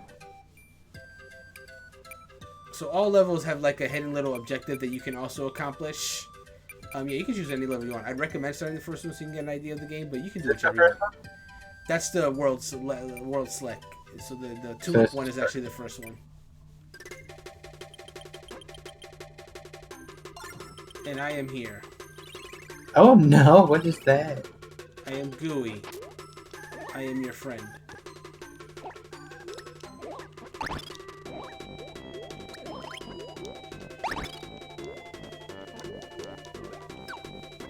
Oh, we don't have to go over this. I knew that. I believe that one has a power. Yep.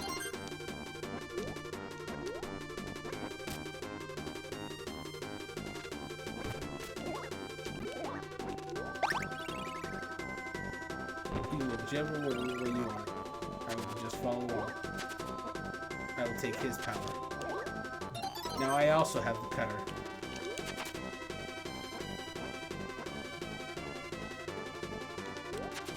Is there a way to get rid of the power? I think it might be one of your top buttons. Hmm.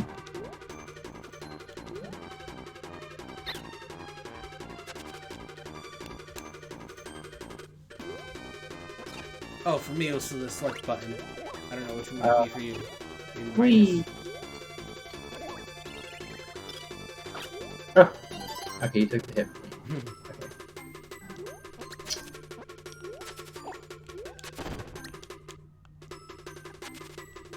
Oh, I didn't realize I ate you. You ate me.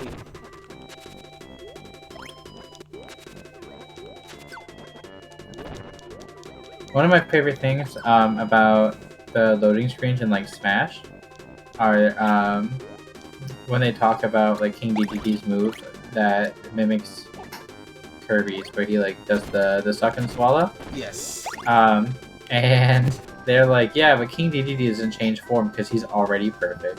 Yes, I remember reading that. It's great. Ooh, a new power. Give me you. Now you're a parasol, Kirby. What does it do? Besides, Oh, I just smack?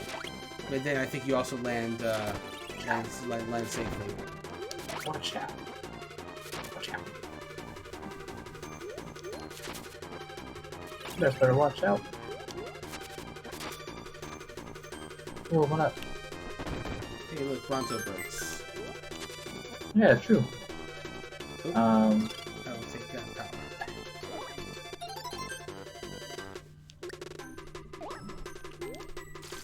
I wish that I can just eat you. That's fun. Yeah. I don't think I can do the same to you. Ow. Bronto bird, you mean? Tomato. Wow.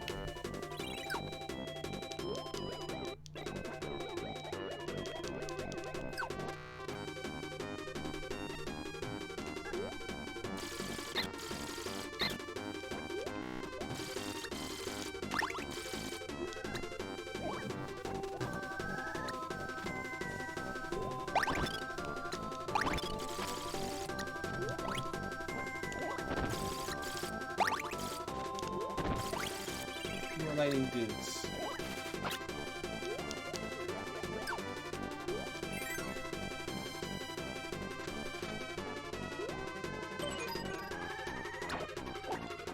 So that's one of the hidden objectives in this level, which, again, because it's like the special version, they've already been completed. You see those like tulips that you're stepping on?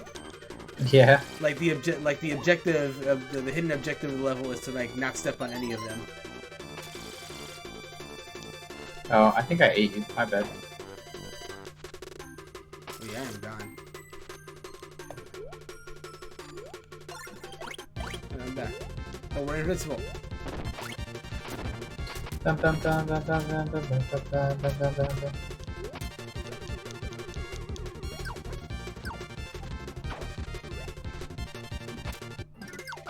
There's like a visual indicator that basically that like a little sound effect that when you're in the area where like a hidden objective is found. See how the flower is sad? Aw. It's because we stepped on all his friends. But yeah, if you manage to go through the whole level without stepping on any of them, it gives you like this special star. And collecting all the stars is how you get to the true ending of the game.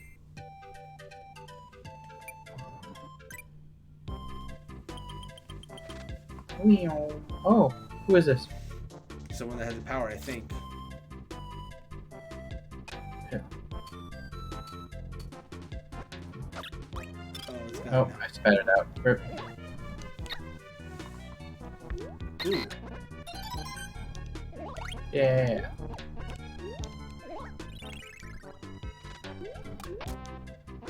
Come here. Oh, you gotta go sweep it. Yeah, I'm a sweepy. You gotta sweep you gotta sweep here.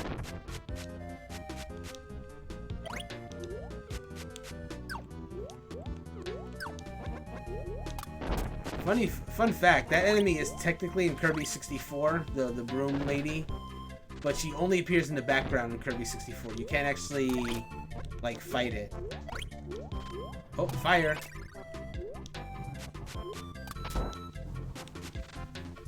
I think our first animal buddy's there. Ooh, choose your animal buddy. Oh. That's not an animal, that's a slime. You can also have that little bird there.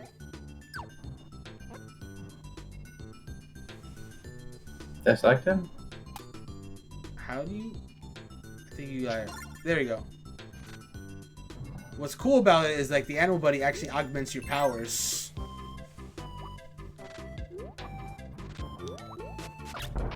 Like it turns into stone. You just like slam them down basically, and that's like it like changes all your powers. Like each animal buddy will have like a different augment to each power, which is a really cool feature.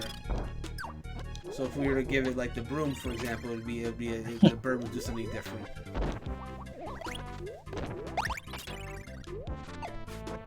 I like that I ride him. Ooh, boink. Oh, he carries me.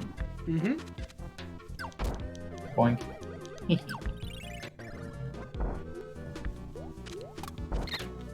Oh, you meanie.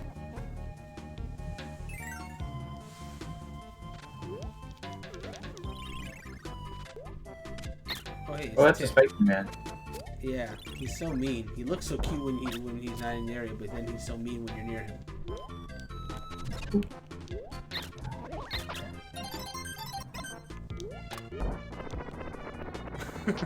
You spit him out like a torpedo. Like a fire boomerang. Yeah, you don't even need the ability there. You just circumvented it. Oh, aggressive Bronto Bursts.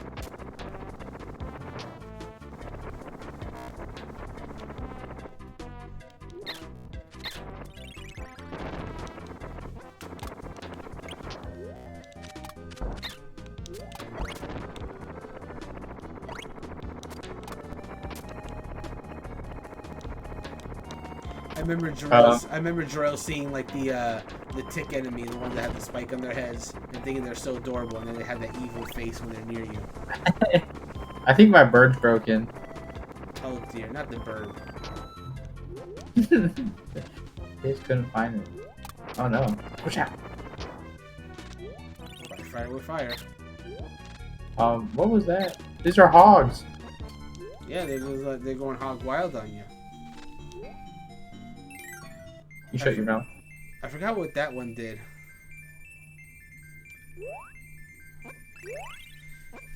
Bro. Ah.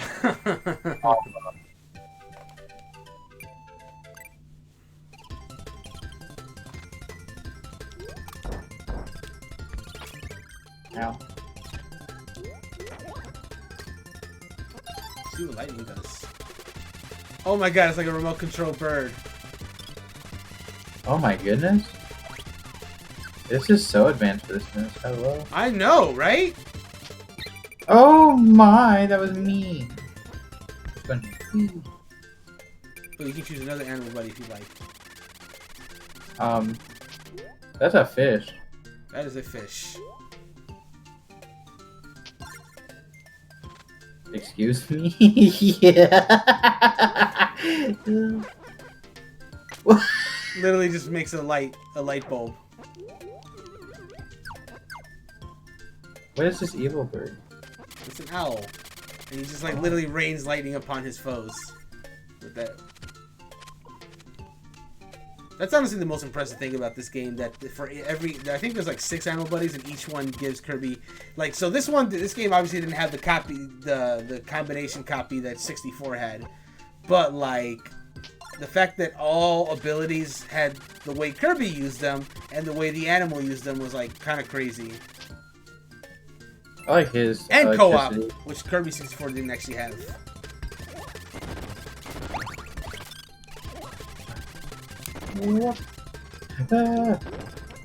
That was a Waddle Dee riding a hog. Oh no. That's the enemy, I died. Ooh. I can pick a pet in here, right? Yeah. Heck yeah, look at me.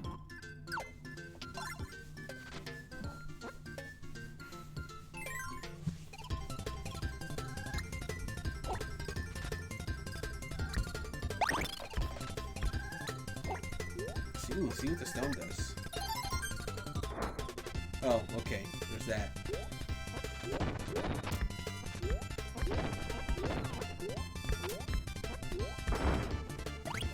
This is the same as the regular one. It's just like.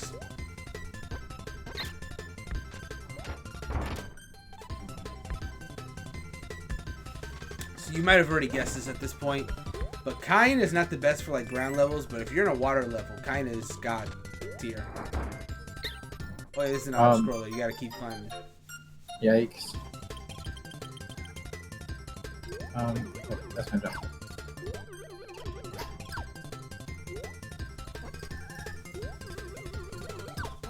There's those little ticks there. I don't quite like them.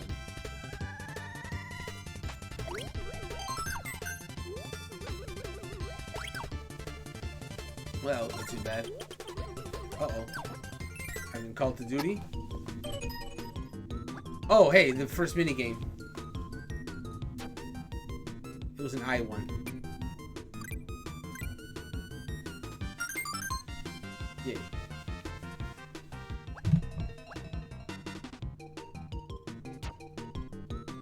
That was this guy over here. The mean one, right? The mean one, yeah.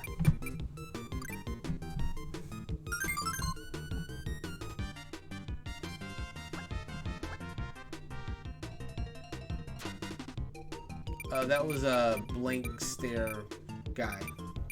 This one? No, it's this one. This one right here. Oh no, it was that one. Imagine. Whoa, no! It's auto scroll, but this time it's going downwards. Oh no. You went too fast. I went too fast. It's like the Gandalf line. A wizard does not arrive early, nor is he late. He arrives precisely when he means to.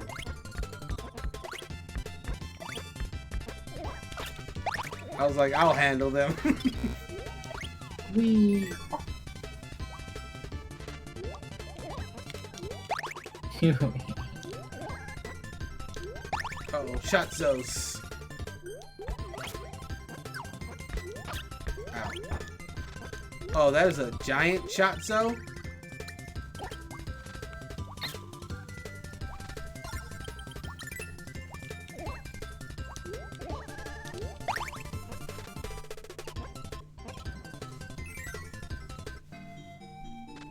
Look at him, all smug because we didn't pass his minigame. This one is one of the easier ones. You just gotta pass his minigame as the hidden condition.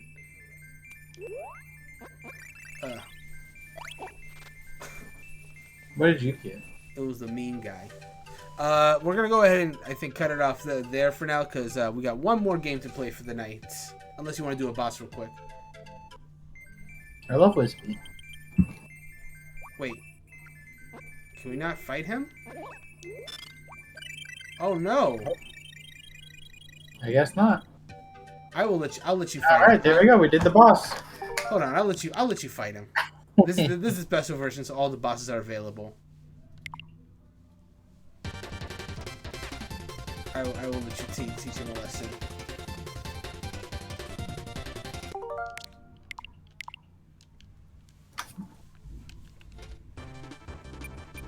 Six option. All right. Boss Butch. We had to like fight all the bosses in a row. All right. There you go.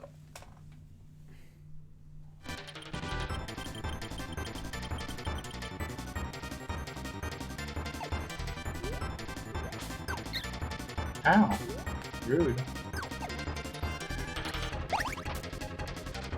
Also rude. You.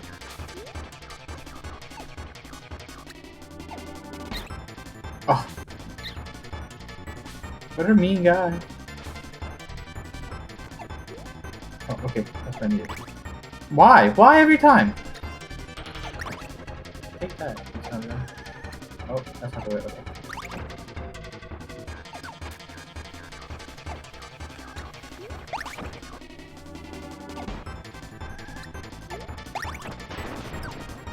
That's phase one. Ah! And now he's at phase 2. Eee. You have to hit his face. His roots are invincible. Oh no. What a rude guy.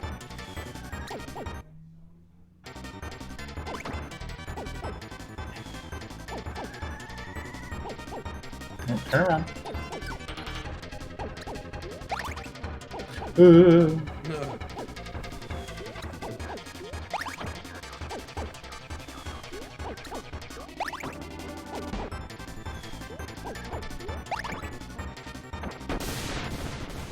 And now he's beaten. See? Oh. Orca, the whale. I'm sorry, it's Echo the whale, I think.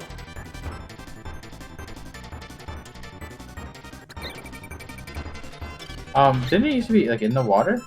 Or at least a different one? In phase 2 he goes in the water. Mm. Oh! Oh my goodness! Oh no! Wow! Well, Yikes! that is a pleasant place to end. Kirby's just dead. Well. Alright, wow. Now it makes me wonder what... We could probably see those actually, what the other ends... Because it probably has all those pictures. I don't know. I'll look at those later. Anyway, Kirby's Dream Land 3. So you got to experience both the beginning of the game, so you got to like properly see how the levels and abilities and all that good stuff are. And you even got to see a few of the bonus modes as well. So what's your thoughts on Dreamland 3? I love it. The fish I didn't get to experience in a good way. Yeah. But it's still kind of goofy enough. He like bounces around. Yeah. I think like the core gameplay of it just being like a side-scrolling platformer. Yeah. Is fun, but does not play to my strengths. I am terrible at platformers. Okay, fair. Mario, no thank you. I'm terrible at it. But I think the fact that like I grew up playing Kirby's Dream Land on the Game Boy got me used to like seeing a lot of the faces and like knowing a lot of the things, like eat the food and like spit it out at Wispy Wood and stuff like that.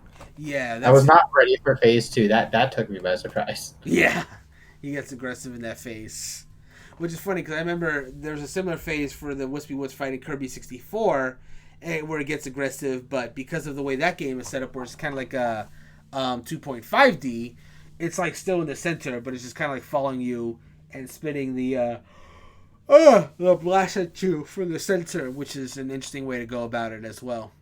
But anyways, speaking to my experience with it, so again, I had played a good amount of this with Jarrell in a previous episode. So as far as the gameplay, my thoughts on that hasn't really changed much. It's a fantastic platform in terms of like its visuals, and I've enjoyed the fact that each copy ability is unique in its own way, and also gets augmented by the fact that each animal will change that as well, and then you have the GUI option as well.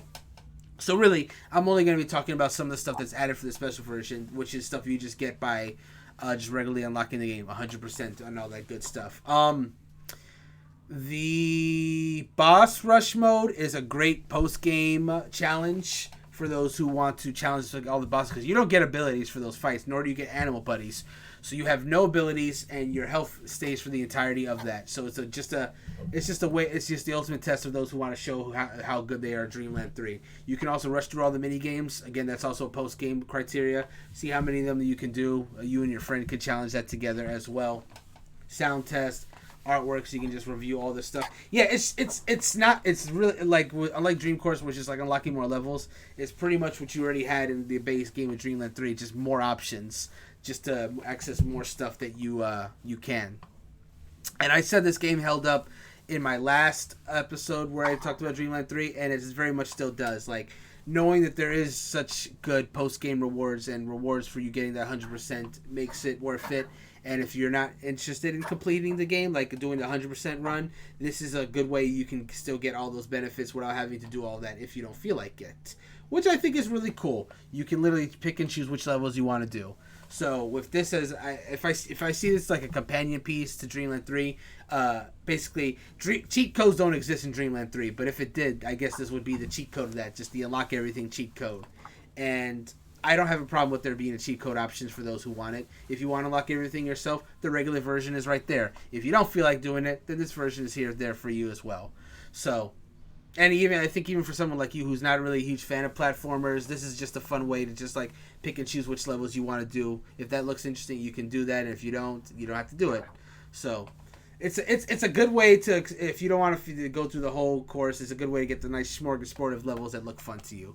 Is basically the takeaway I take from Dreamland 3 special version. So there's that. Any other thoughts before we move on to our final game for the night? No. I think Acro is his name. Yeah, the orca. Yeah, because it's just like orca backwards. Yeah, exactly. And he's an acrobat, so it's a good name. I think he's vicious and mean and not very nice. No, he's not nice. And he just made Kirby, and that was scary. Dreamland 3 does have some scary imagery. That one can be added to that list because, oh god, whoo, that's something that even 64 didn't have. Because 64, if you got the 100% ending, you also unlock the boss rush in that mode. But if you lost any of the bosses in that game, all you really got for it was like a unique game over screen that only plays when you get the boss rush. But it's not like this where you have a whole ass animation or a whole ass drawing for Kirby getting taken down by each boss. I'm like, oh, that's dark. Oh dear. So that's kind of cool. Yeah, I looked at a couple of them online, and like, if you lose to DDD, it's just like Kirby is this smushed like pink blob, and DDD's like looking over his shoulder, like, "What are you looking at?" With like his mallet just on top of Kirby. Oh wow. Oh man. That's the thing about DDD in this game. DDD, normally when you fight DDD, it's of his own volition because this is part of like the Dark Matter series, DDD is like possessed in this game, so there's that as well. It's weird because in Dreamland 3, if you don't do the 100%, then DDD is technically the final boss. But if you do the 100%, then there is a boss beyond DDD who's the true final boss. But DDD also gets like eyeball thingy. Yeah, that scary eyeball thing called Zero. It's nightmare fuel, that thing. But what I was gonna say is like DDD also gets possessed in 64, but he's like one of the early bosses in that game. Like they just like to like really tone him down so that he can join your party basically, which is an interesting way to go about it, I guess. But there you are. Anyway, on to the last game for the night, which is Kirby Superstar. Considered by many Kirby fans to be the best Kirby game in the series. I don't personally agree, but it's definitely my top 3, I would say. Like, for me, as far as Kirby games that I've played, my number 1 right now is 64 because of the nostalgia and the uniqueness to its design. 2 would probably be Kirby Air Ride, but this is definitely... Well, the DS version that has more stuff is probably my 3rd version specifically. But I do like how Superstar with Super Nintendo, at least you can like play with 2 people easier. So that's nice. No, it's a great game because this was like the last mainline Kirby game developed by Kirby creator Masahiro Sakurai. And he just loves packing as much as he can into his games. And even though this is a Super Nintendo game, that is still no exception. You see right from the box art, it says 8 games in 1. And it's really... Well, here's the thing. 8 games in 1... Technically, it's 6 and 2 because 2 of them are mini games. But even so, there's still like a lot of content to be found in this game. And the last time when I had played it with Christy on our previous episode, we definitely came out of it feeling like it definitely held up. All the main games are very similar. Like you play them in a similar way as you would Kirby in one mode to the other, but they all have like subtle differences to them. Like Spring Breeze is basically like a remake of the original Kirby Dream Land. The second one, Dynablade, has a world map that you can explore as you make your way over there. Great Cave Offensive is essentially like a Metroid game where you have like this big open area that you're trying to explore, and as you get new abilities, you can return to previous areas. Milky Way Wishes doesn't have you swallow enemies to gain their abilities. You instead have to find the abilities to keep as like permanent things that you can switch at any time as you go forward. And Revenge of Meta Knight is just a cinematic masterpiece. We're definitely going to be trying that as we go here. And speaking of, let's look at this info. Kirby Superstar, Meta Knight's Revenge.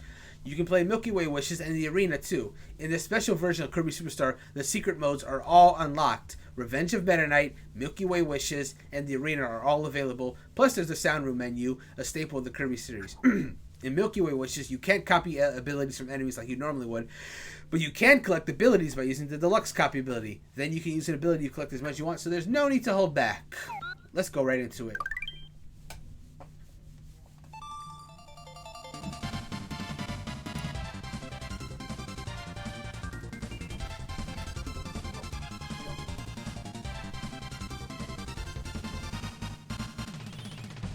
And there's the cool intro. Yeah. So I'm going to hit start real quick. And yeah, you got this 100% file that you can just access, which is what we're going to do. So here you go.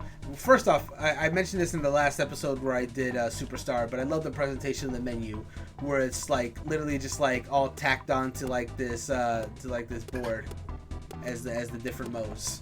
So when you first play, you really only have access to Spring Breeze. Like all these other modes that you see here, not really available. But as you play them, you start to gradually unlock them. Gourmet Race, which is not really like a big mode, it's just kind of like a race mode. Dynablade is like the next main one. Great Cave Offensive, Revenge of Meta Knight, and Milky Way Wish is the canonical final one. But you can see the difficulty of each one. Like this is level 1. There's no real level here because it's not really a level-based one. This is just, you know, it's just literally just like a race against DDD. And I think for the purpose, I look at this one like 1 win and then high score 218. This is basically just the save state that they used for this version. So they did the 1 win just to like say, hey, we did it, unlock the next game, essentially.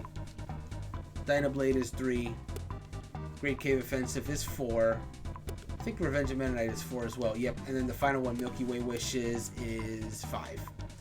And once you've done Milky Way Wishes, which is the final one, you also unlock the arena, which is also 5 stars because it's your boss rush. You basically have to fight all 20 bosses in the game in a row.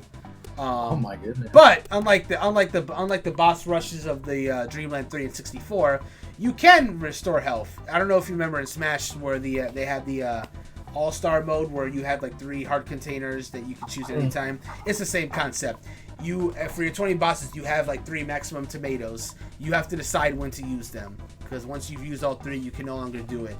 So you have to like ration them carefully as you go through the different levels and make your way to the final boss. Essentially, the final boss is always your final opponent in the arena, but otherwise it's completely random order up until that point. And here's the 2 mini games: Megaton Rush, Megaton Punch, and Samurai Kirby. So to get you kind of used to the controls, I'm going to let you do a little bit of Spring Breeze. And then once we've done that, I definitely got to show you maybe just a little bit of these last 2. Because that's the main thing that to show off. Revenge of Meta Knight and Milky Way Wishes. So let me switch to you real quick. And we'll go to Spring Breeze. You can pick it whenever you're ready. Alright. Why was I cut in half?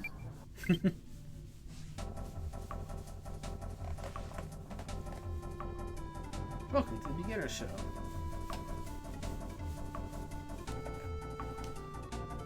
That is not my controller.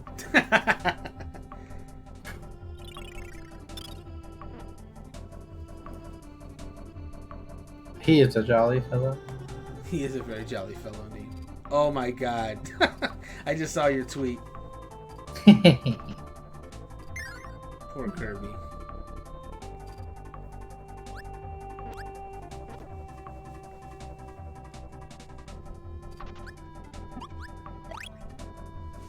Oh, he's so smooth in this one. Mm-hmm.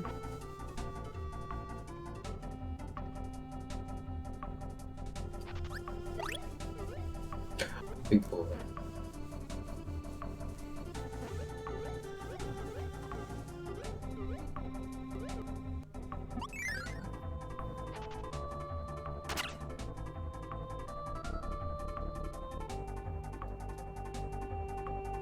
I feel like Kirby is a lot more forgiving than like Mario is because Yes. you can take like multiple hits.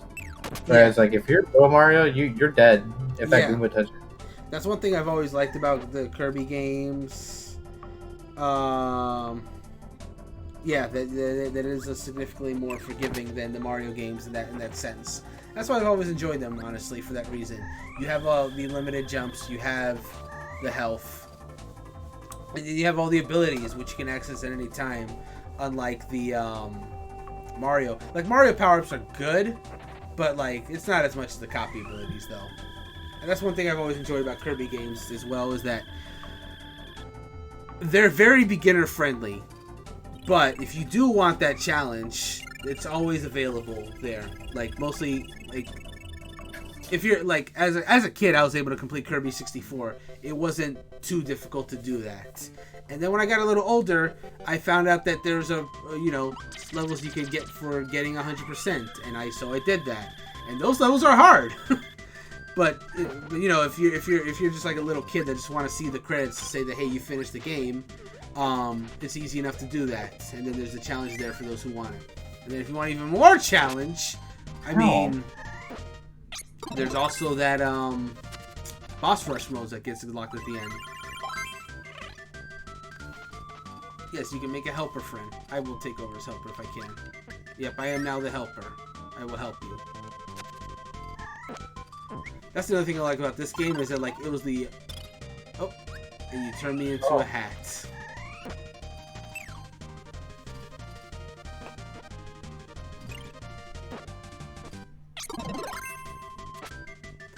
So this is like the first Kirby game that gave Kirby like different hats every time he had an ability. Before that, he just had the ability. Even in Dreamland 3, he didn't change hats. He just kind of, could do the power.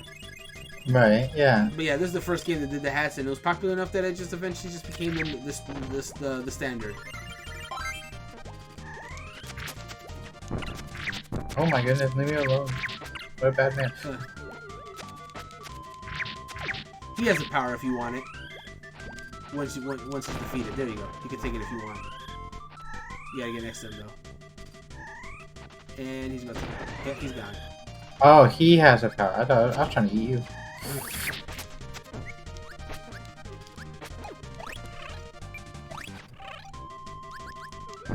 Uh-oh. Hey, there's another one up ahead if you want it.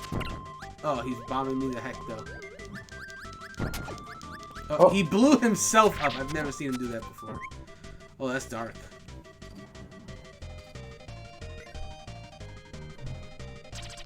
What'll do? You're now being Kirby.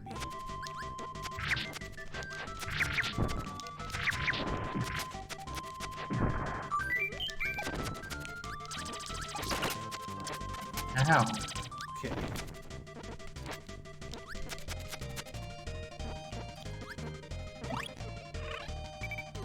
I love how there's also, I think, the first Kirby game in which if one person gets a health item, you can hug the other to share the health if you do, like, in the first 5 seconds after getting it. I'll give it back.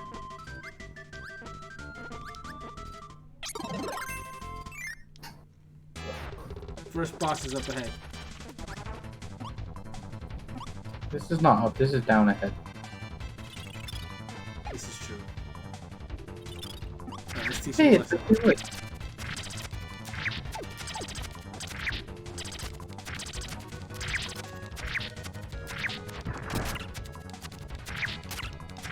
Ow. Stop it! He's targeting me. I'll get him. Sad tree. I love how the helper dances with Kirby.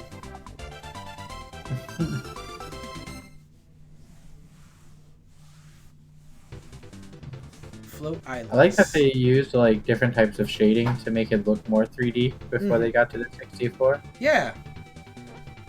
Knuckle Joe. And he's gone. It's for the best. I would like to punch him. Oh, down is not the way to go. No. I was like, oh, maybe there's like a new area. Fighter Kirby. Not the squishies. Oh my goodness.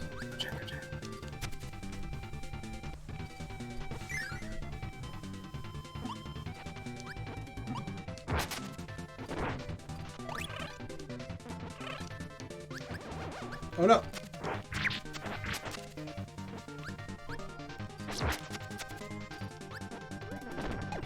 Oh, a hidden door.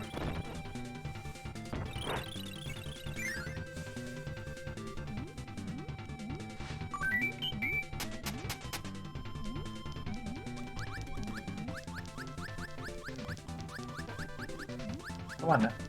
Oh, come on. Do it. You can do it. There it is.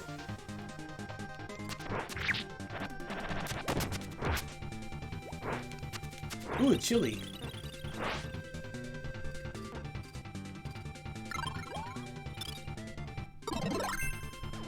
Now I am Uncle Joe.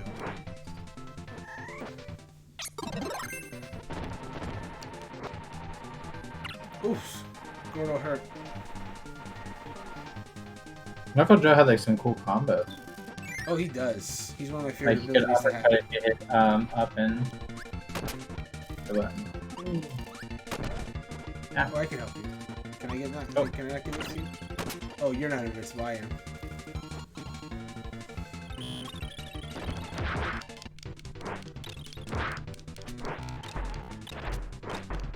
Rising break. Yeah, he had just some ice anyway. We missed nothing. Oh, just some Waddle Dee just happened to be in the wrong place, wrong time. Uh oh, crash bomber.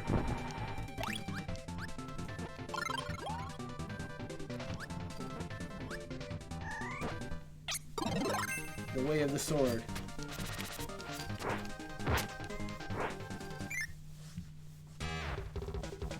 Ah, follow low and follow la.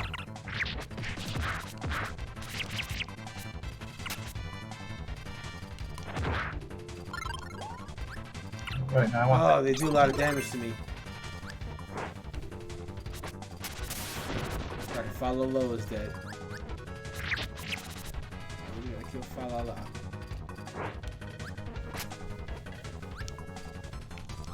Uh-oh.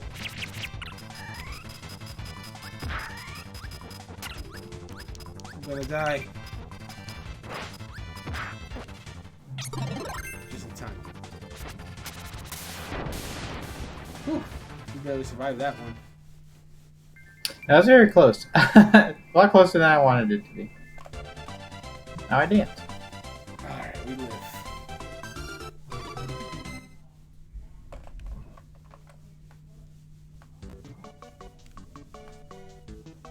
Probably cloud. Hang on. That is not what I wanted to do. Hold on, real quick. I did want to like go and check out the Revenge of Meta Knight thing real quick. Yeah. Let me see if hit plus real quick. Let me see if I'm able to exit from mine. Nope. Doesn't seem like it. That reset button.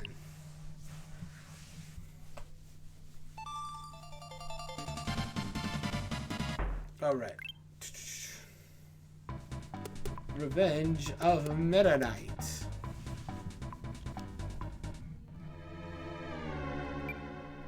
So edgy. This one is very edgy and has like even creepy music.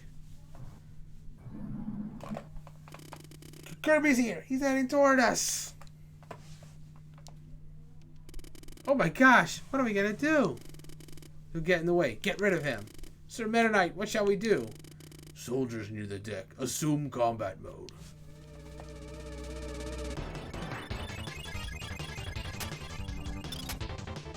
So yeah, there's like a whole ass story to this Dang, one. he just murdered like everybody. Yo-yo. You're like the guy from Earthbound. Oh my god, gimme! Like, And now you're the guy from Earthbound. Wait, I'm next. Kirby's in the rocket valve. Release heavy lobster. Quickly, quickly. What does that mean? You get fire.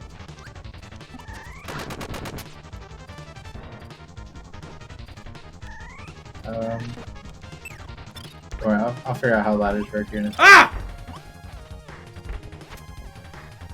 I love the music in this like section. Like the Revenge of the Meta Knight music is like the best of the sources. Kirby behind the nozzle. Fix it. Oh, there's Heavy Lobster. Prepare to take off. Blow Kirby away. Okay, main engine ignition. Oh no. Take off.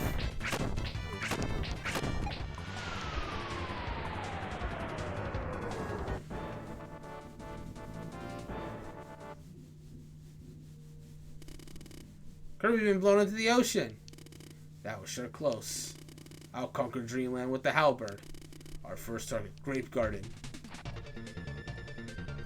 So like the UI is like unique, and there's like even like a time limit at all times. Oh my goodness. And I love how you can also see the halberd in the background.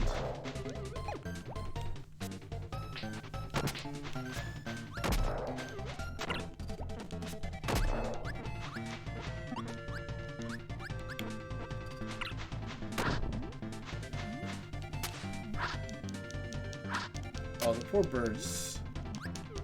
They don't realize they can't swim and die in the water. What's dark about it is that it happens pretty slowly.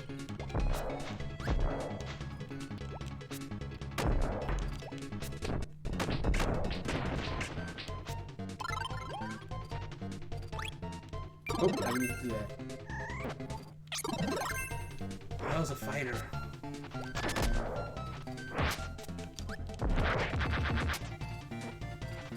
I sure showed him. Okay. That halberd is like far away now. Scarfies always creep me out because they do that if you turn their back on them. Even though they look so cute, you turn away and they become monsters.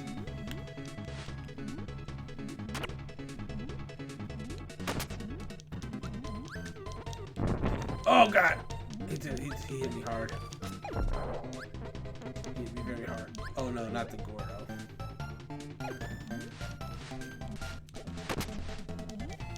Let's head this way. Hot dog!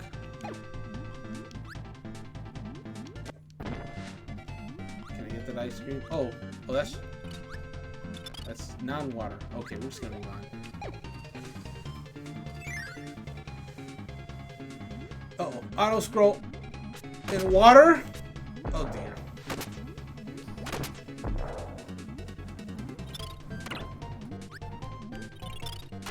Where am I? Okay. Oh, you can't do this to me.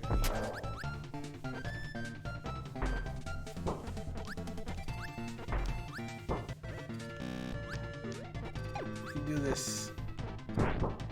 Ooh, that smash punch is really powerful. Oh.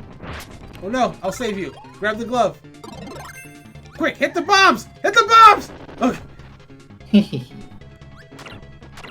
Ah. Hit it! Hit the bomb! Okay. Oh god. Okay. Oh, I can choose a power. I'll take Parasol. Bird on. Okay.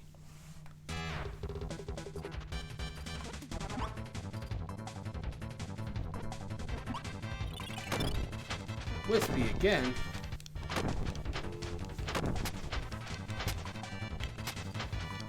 Is this the same fight?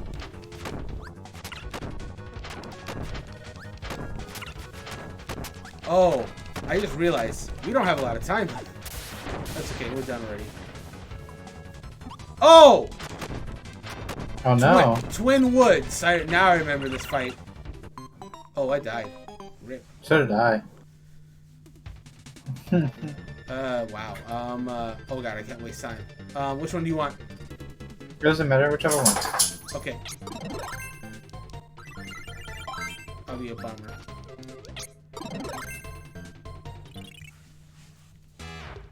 Hurry!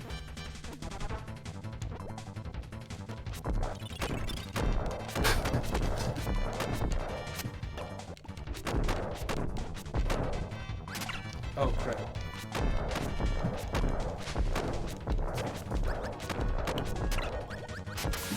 Okay, Twin Woods time.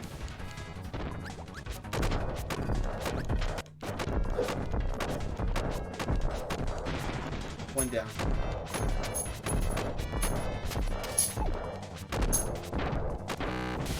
Ooh, alright, we got him. Kirby's flying back toward us! Main cannon's ready. Shall we blast him? Alright, shoot him! Oh, we got a super shot. We got him! He fell into the forest. Good, he will never catch up. Are you sure? Alright. So it kind of just proceeds from there. Basically, you're kind of like going through the narrative of like slowly catching up, and then eventually infiltrating the halberd until you eventually fight Meta Knight himself. That's kind of how that one goes. So one last. So what's that? It's just like a Kirby RPG. It is a little bit like that. Like there's an actual narrative going on as you're trying to make your way over there. So one last look before we wrap up for the night. We're gonna take a quick look at Milky Way wishes.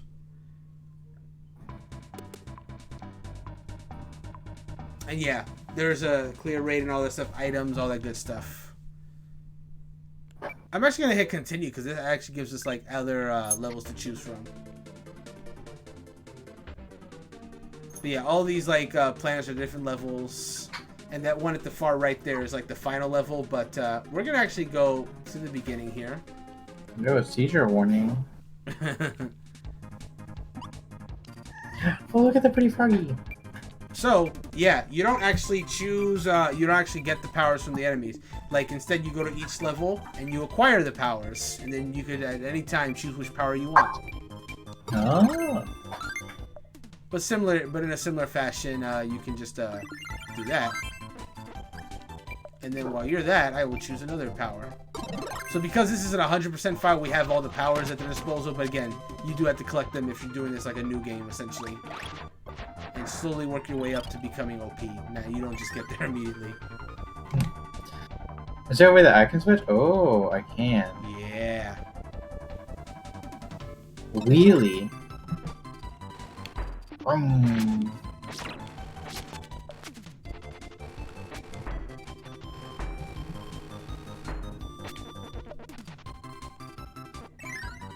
What's the other path? Aha.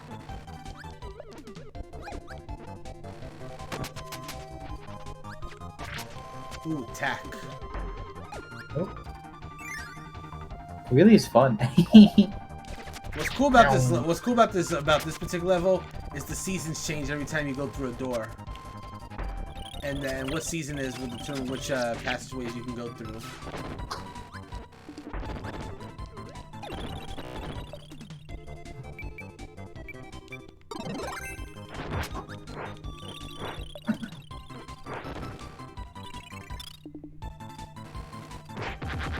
Frozen Scarfy. I'll take that candy or that cookie.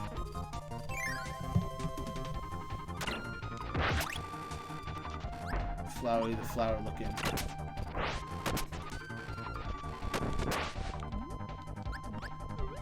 So yeah, that ice waterfall is now regular water, which is kind of cool. The levels in Milky Way Wishes are very non-linear compared to the other ones. I think you can like even leave. But yeah, you can also get an explanation on each ability as well. Or choose them from the menu. Yep, so now I am Jet Kirby. Which is not at all one of my favorite powers in this game, but it's there. It has its uses.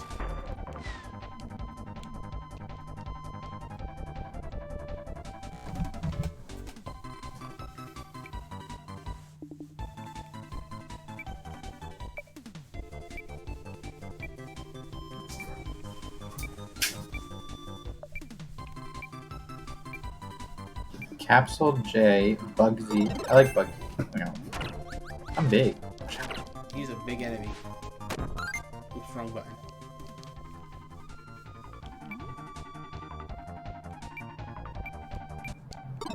That would be handy, Kirby.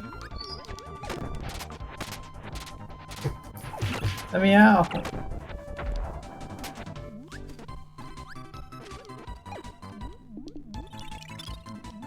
What the? Oh, that current is strong.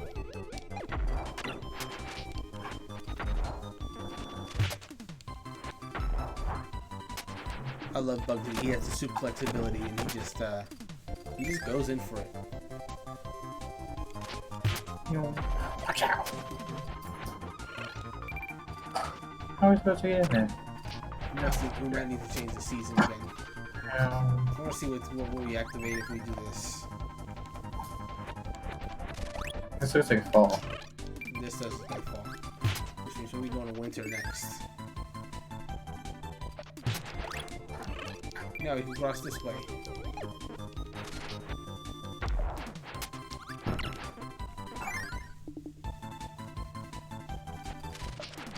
We're in spring world.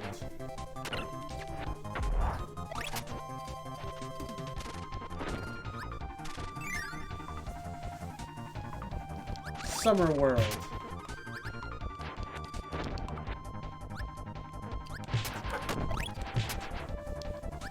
I wonder if what happens if we go to fall world now. Hey, some trees got cut down. Awesome. And that looks like the end of the level. That's a really wild concept. Oh my goodness. And that's just one of the levels in this in this world.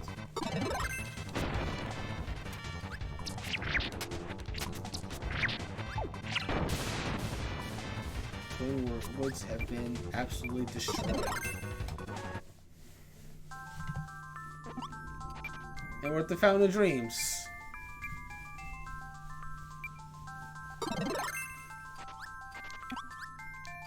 Look how cool it looks.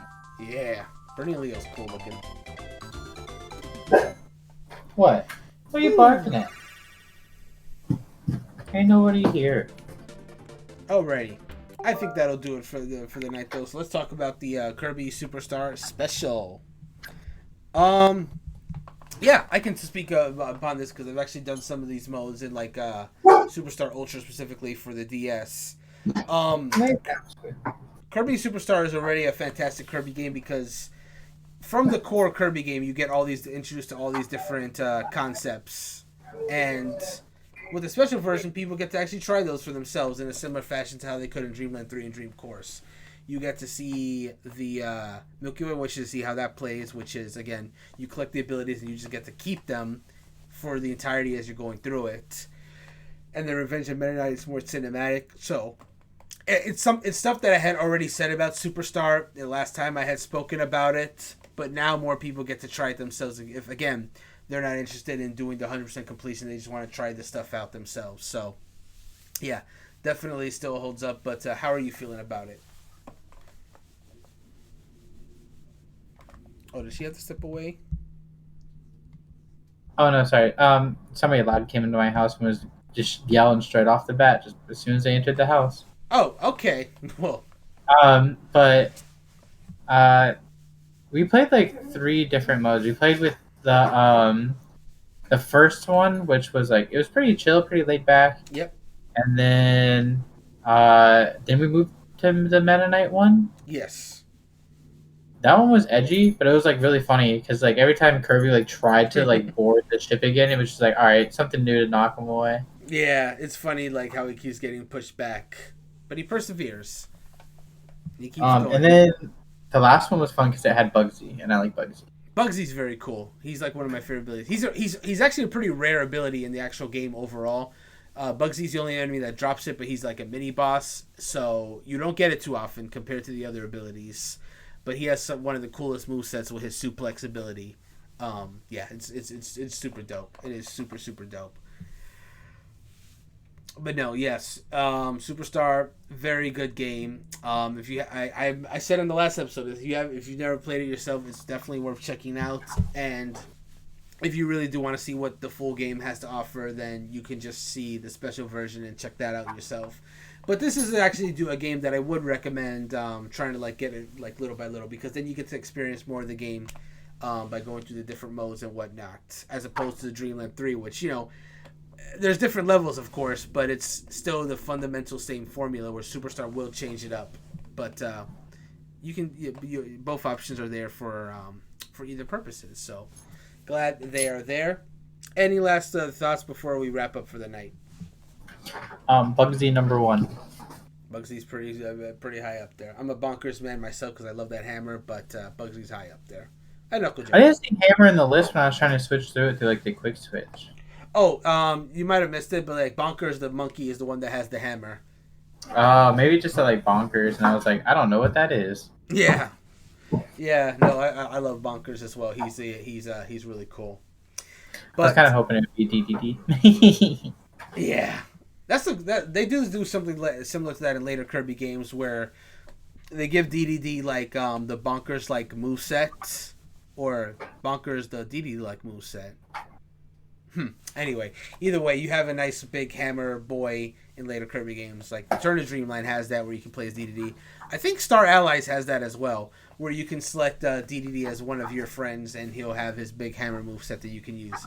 Honestly, if a Kirby game has DDD playable, it's automatically a really good Kirby game. That's just Those are just true facts. Honestly, so of the Kirby games on SNES, it's very unfortunate that I don't think any of them lets you actually play as DDD. It's sad. It's a sad day. Nor the NES one. It's really not until later versions where they realize that people really want to actually play as this wonderful penguin and just not beat him. So The thick southern drawl. With the thick southern drawl. Only in that anime though. In other ones, you've heard them. You've played Smash, and that's I think that's supposed to be his canonical sound. But 4Kids got to put their own spin on things. So I always like. But the thing about my only gripe with anime DDD is with the games he can be a bit greedy and selfish sometimes, but he's overall he cares about Dreamland. He does some good things for the subjects when he wants to.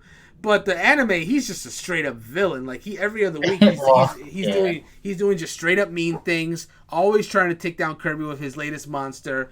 Like DDD is borderline unsavable up until the final episodes in which he finally starts like helping Kirby, but even then it's like so begrudgingly. Like he's like pouting the entire time he's helping Kirby, which I guess is true to his character in like later games, but it just like it was like pulling teeth in the anime for him to do one good thing, where in the games, if it strikes his fancy, he'll do the right thing, and it's not. And once he decides to do it, he just sticks with it. He does not complain about it, But different DDD interpretations, I suppose. Anyways, thanks everyone for tuning into this very special episode of Doesn't Hold Up. We covered a lot of Kirby content in the relatively short amount of time streamed, which was a nice 2.5 hours. It was a lot of fun. Annie, thank you so much for returning and joining me for this Pink Puffballs adventure. We will definitely do some more soon. Maybe even sooner than you think. I will talk to you a little bit about the stream about this if you're interested in doing this other episode that I got going on here. But thanks everyone for watching. As far as this week, we got a jam-packed stream schedule this week. This Wednesday, of course, our episode of the live podcast. That'll be at 8 p.m. Eastern Time. You guys can come in and listen if you want to see the recorded live. This Thursday is a very, very special episode because Wave 2 of the Mario Kart 8 Deluxe DLC is dropping, and I'm going to be joined by the wonderful Kelly, as well as returning guest Abram Buhner, and my good friend George Diaz, aka McMuffins, and maybe one more guest as well. We're going to be checking out Wave 2, looking forward to that. That is going to be at 8 p.m. on Thursday. And then this Friday, Christy is joining me as we begin a new playthrough. It's also going to be a special Does It Hold Up episode. We're going to be playing Ocarina of Time, finally. Legend of Zelda Ocarina of Time. Oh, man, we're so excited. I love Ocarina of Time. Oh, my goodness, I love the game. I agree with that. Oh, yeah. That game holds such a special place in my heart. I love that game forever and ever. Yeah. Yes. That game holds up until you get to the water temple. Yeah. No, I cannot disagree. That is going to be a fun moment when we eventually get to that. But yes, I was talking to Marissa like the other day, and I was like, "Yo, this thing looks just like Jabu Jabu," and she's like, "Who?" Oh wait, which thing looks like Jabu Jabu? It was like an aboleth from D&D. Oh, okay. And I was like, "This looks." The picture that like you gave me, it looks just like Jabu Jabu. And she didn't know who it was? No, but I posted a picture of like his big rotund body. Annie, have you ever played Wind Waker out of curiosity? Yes, but I was trash at it. I did not get very far. I got to like I beat the big bird, the King of Rock, Oh, whatever his so you name did. is. So you've seen Jabun then. Jabun, Jabun is basically Jabu Jabu, but how he looked in Wind Waker. Wind Waker, Jabba. Oh yeah. Yeah. I will readily admit that I as a kid played Wind Waker before Ocarina of Time and just saw this big angular looking fish and I was like, oh, he's cute looking kind of. And then when I went backwards to Ocarina of Time and played that a few years later, I was like, oh my god, he looks monstrous. Yeah.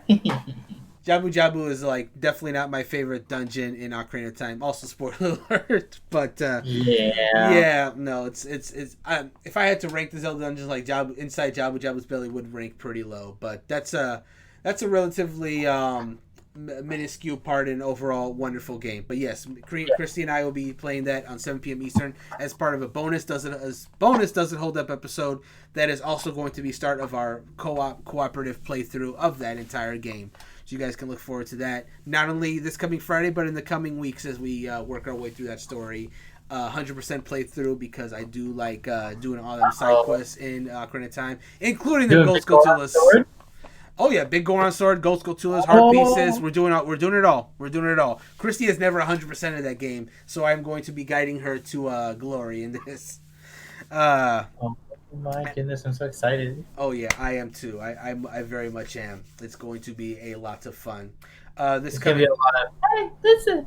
Mm-hmm. Oh, she's ready. Like she's already prepared to do all the hey listens. Like I'm not gonna be hearing just from Navi, just to be perfectly clear. She is also going to be saying it many times in that playthrough. Just hey listen. Just like I can already hear it now. It is going to happen. But we'll take it in stride as we go through this wonderful. Have you ever played Majora's Mask? Majora's Mask is my second all-time favorite game of all time, Manny. I have finished that game many times, and I always 100% it because I think the only time I haven't 100% it was the very first time I played, but I still got all the masks at the very least. But ever since then, every time I played, I was 100%. My completion time of the game is probably close to the double digits right now. Of that, I adore Majora's Mask. It's great. I love Tattle and Tail. Tattle and Tail are wonderful fairy companions. Tattle, I know more people associate themselves with Navi, but Tattle is where it's at. I love how sassy she is. And how she actually grows as a character. Like Navi is pretty static throughout the whole game, but Tattle actually changes as you go through the story, which is something I appreciate about her. So, I like Tattle more than Navi. Fight me. Everybody. I saw that's like basically a direct continuation from Ocarina of Time. It is, yeah. And there's a lot of parallels in that between that and Ocarina of Time. And I actually played Majora's Mask first. I played that was actually my very first Zelda game, and that's only part of the reason why that's my favorite. Like I could go on and on about why Majora's Mask is my favorite Zelda game. There's just so much to it that I have a deep fondness for all these years later. Yeah, I love that game. If our Ocarina of Time playthrough does well enough, Majora's Mask will probably be coming directly after that, little behind the scenes for everyone. At some point, I'm going to do Majora's Mask anyway because there's just no way I'm just going to not play that game. But if Ocarina of Time does really well, it's going to come up immediately afterwards. If it doesn't do as well, I might wait a little bit and we might play another game before then. But it's going to happen at some point, one way or another. Is what I'm saying. So But Ocarina of Time is the first one this Friday. And Pokemon Brilliant Diamond also continues this coming Sunday as well. Should be at 7 p.m. Eastern Time. In case you guys missed our last stream, Pokemon where we finished Skyward Sword, Pokemon Brilliant Diamond is going to be moving to Sundays because it just seems like I'm able to do that more consistently on Sunday nights, and we need to have that game finished before Scarlet and Violet comes out because we're planning on doing some stuff with that as well. And I don't need to be juggling 2 different Pokemon games on the channel. That's just a lot. I have a lot to do. So, we're going to try to fast track that a little bit so it's being moved to Sundays. Anywho, the last thing I'm going to announce is next Monday for Does It Hold Up. Let me double check my schedule here real quick because I was still kind of drafting it. But it's looking like next week is going to be... Oh, wow. Annie, if you're free next Monday, I may have you on for the next week's episode now that I'm looking at my schedule. Are you interested? What is it? So they're actually games that are right here on the dashboard. It's this game called Rival Turf, which is a beat 'em up game, and the other one is Fighters History, which is a fighting game. If you're interested, I can have you back on next week. I'm gonna train so hard you're gonna get your little butt booked. Oh man. Well, I guess you confirmed it. Same time, 8 p.m. Eastern. Sounds good. Awesome. So there you go, people. You heard it here, live on stream. We just made some stream plans. So next week, Annie will be back once more as we play Fighters History and Rival Turf. So look forward to that. And if you guys missed any of that information, it's going to be on our website as well, which is hpcritical.com. You can check all kind of wonderful articles on gaming and various other forms of media there. But of course, we're also going to have our monthly stream schedule there available, so you guys can see not only what's coming up this coming week, but get a good idea of all the streams coming up for the month of August as well. You can see all that good stuff. But you can also follow our social media because we post our stream schedules there as well as articles that come out live for the website, as well as other miscellaneous posts that we may put out. So on Twitter, we're at critical_HP. We're on Facebook at HPCritical, and we're on Instagram at HPCritical Gaming. Look forward to posts from any one of those three. That's pretty much all I got as far as website promotion. Hope to see you guys for the streams. And if you want to follow me personally, I'm at Mr. Louis Don on Twitter. And Annie, would you like to plug your social media? Yeah, you can follow me on Twitter at CrustleGodAnya, or you can follow me on Instagram at Frankenstasia. And I think that's it. I think it is too. That sounds correct. Yep. Give any of those a follow and check out her posts on various things.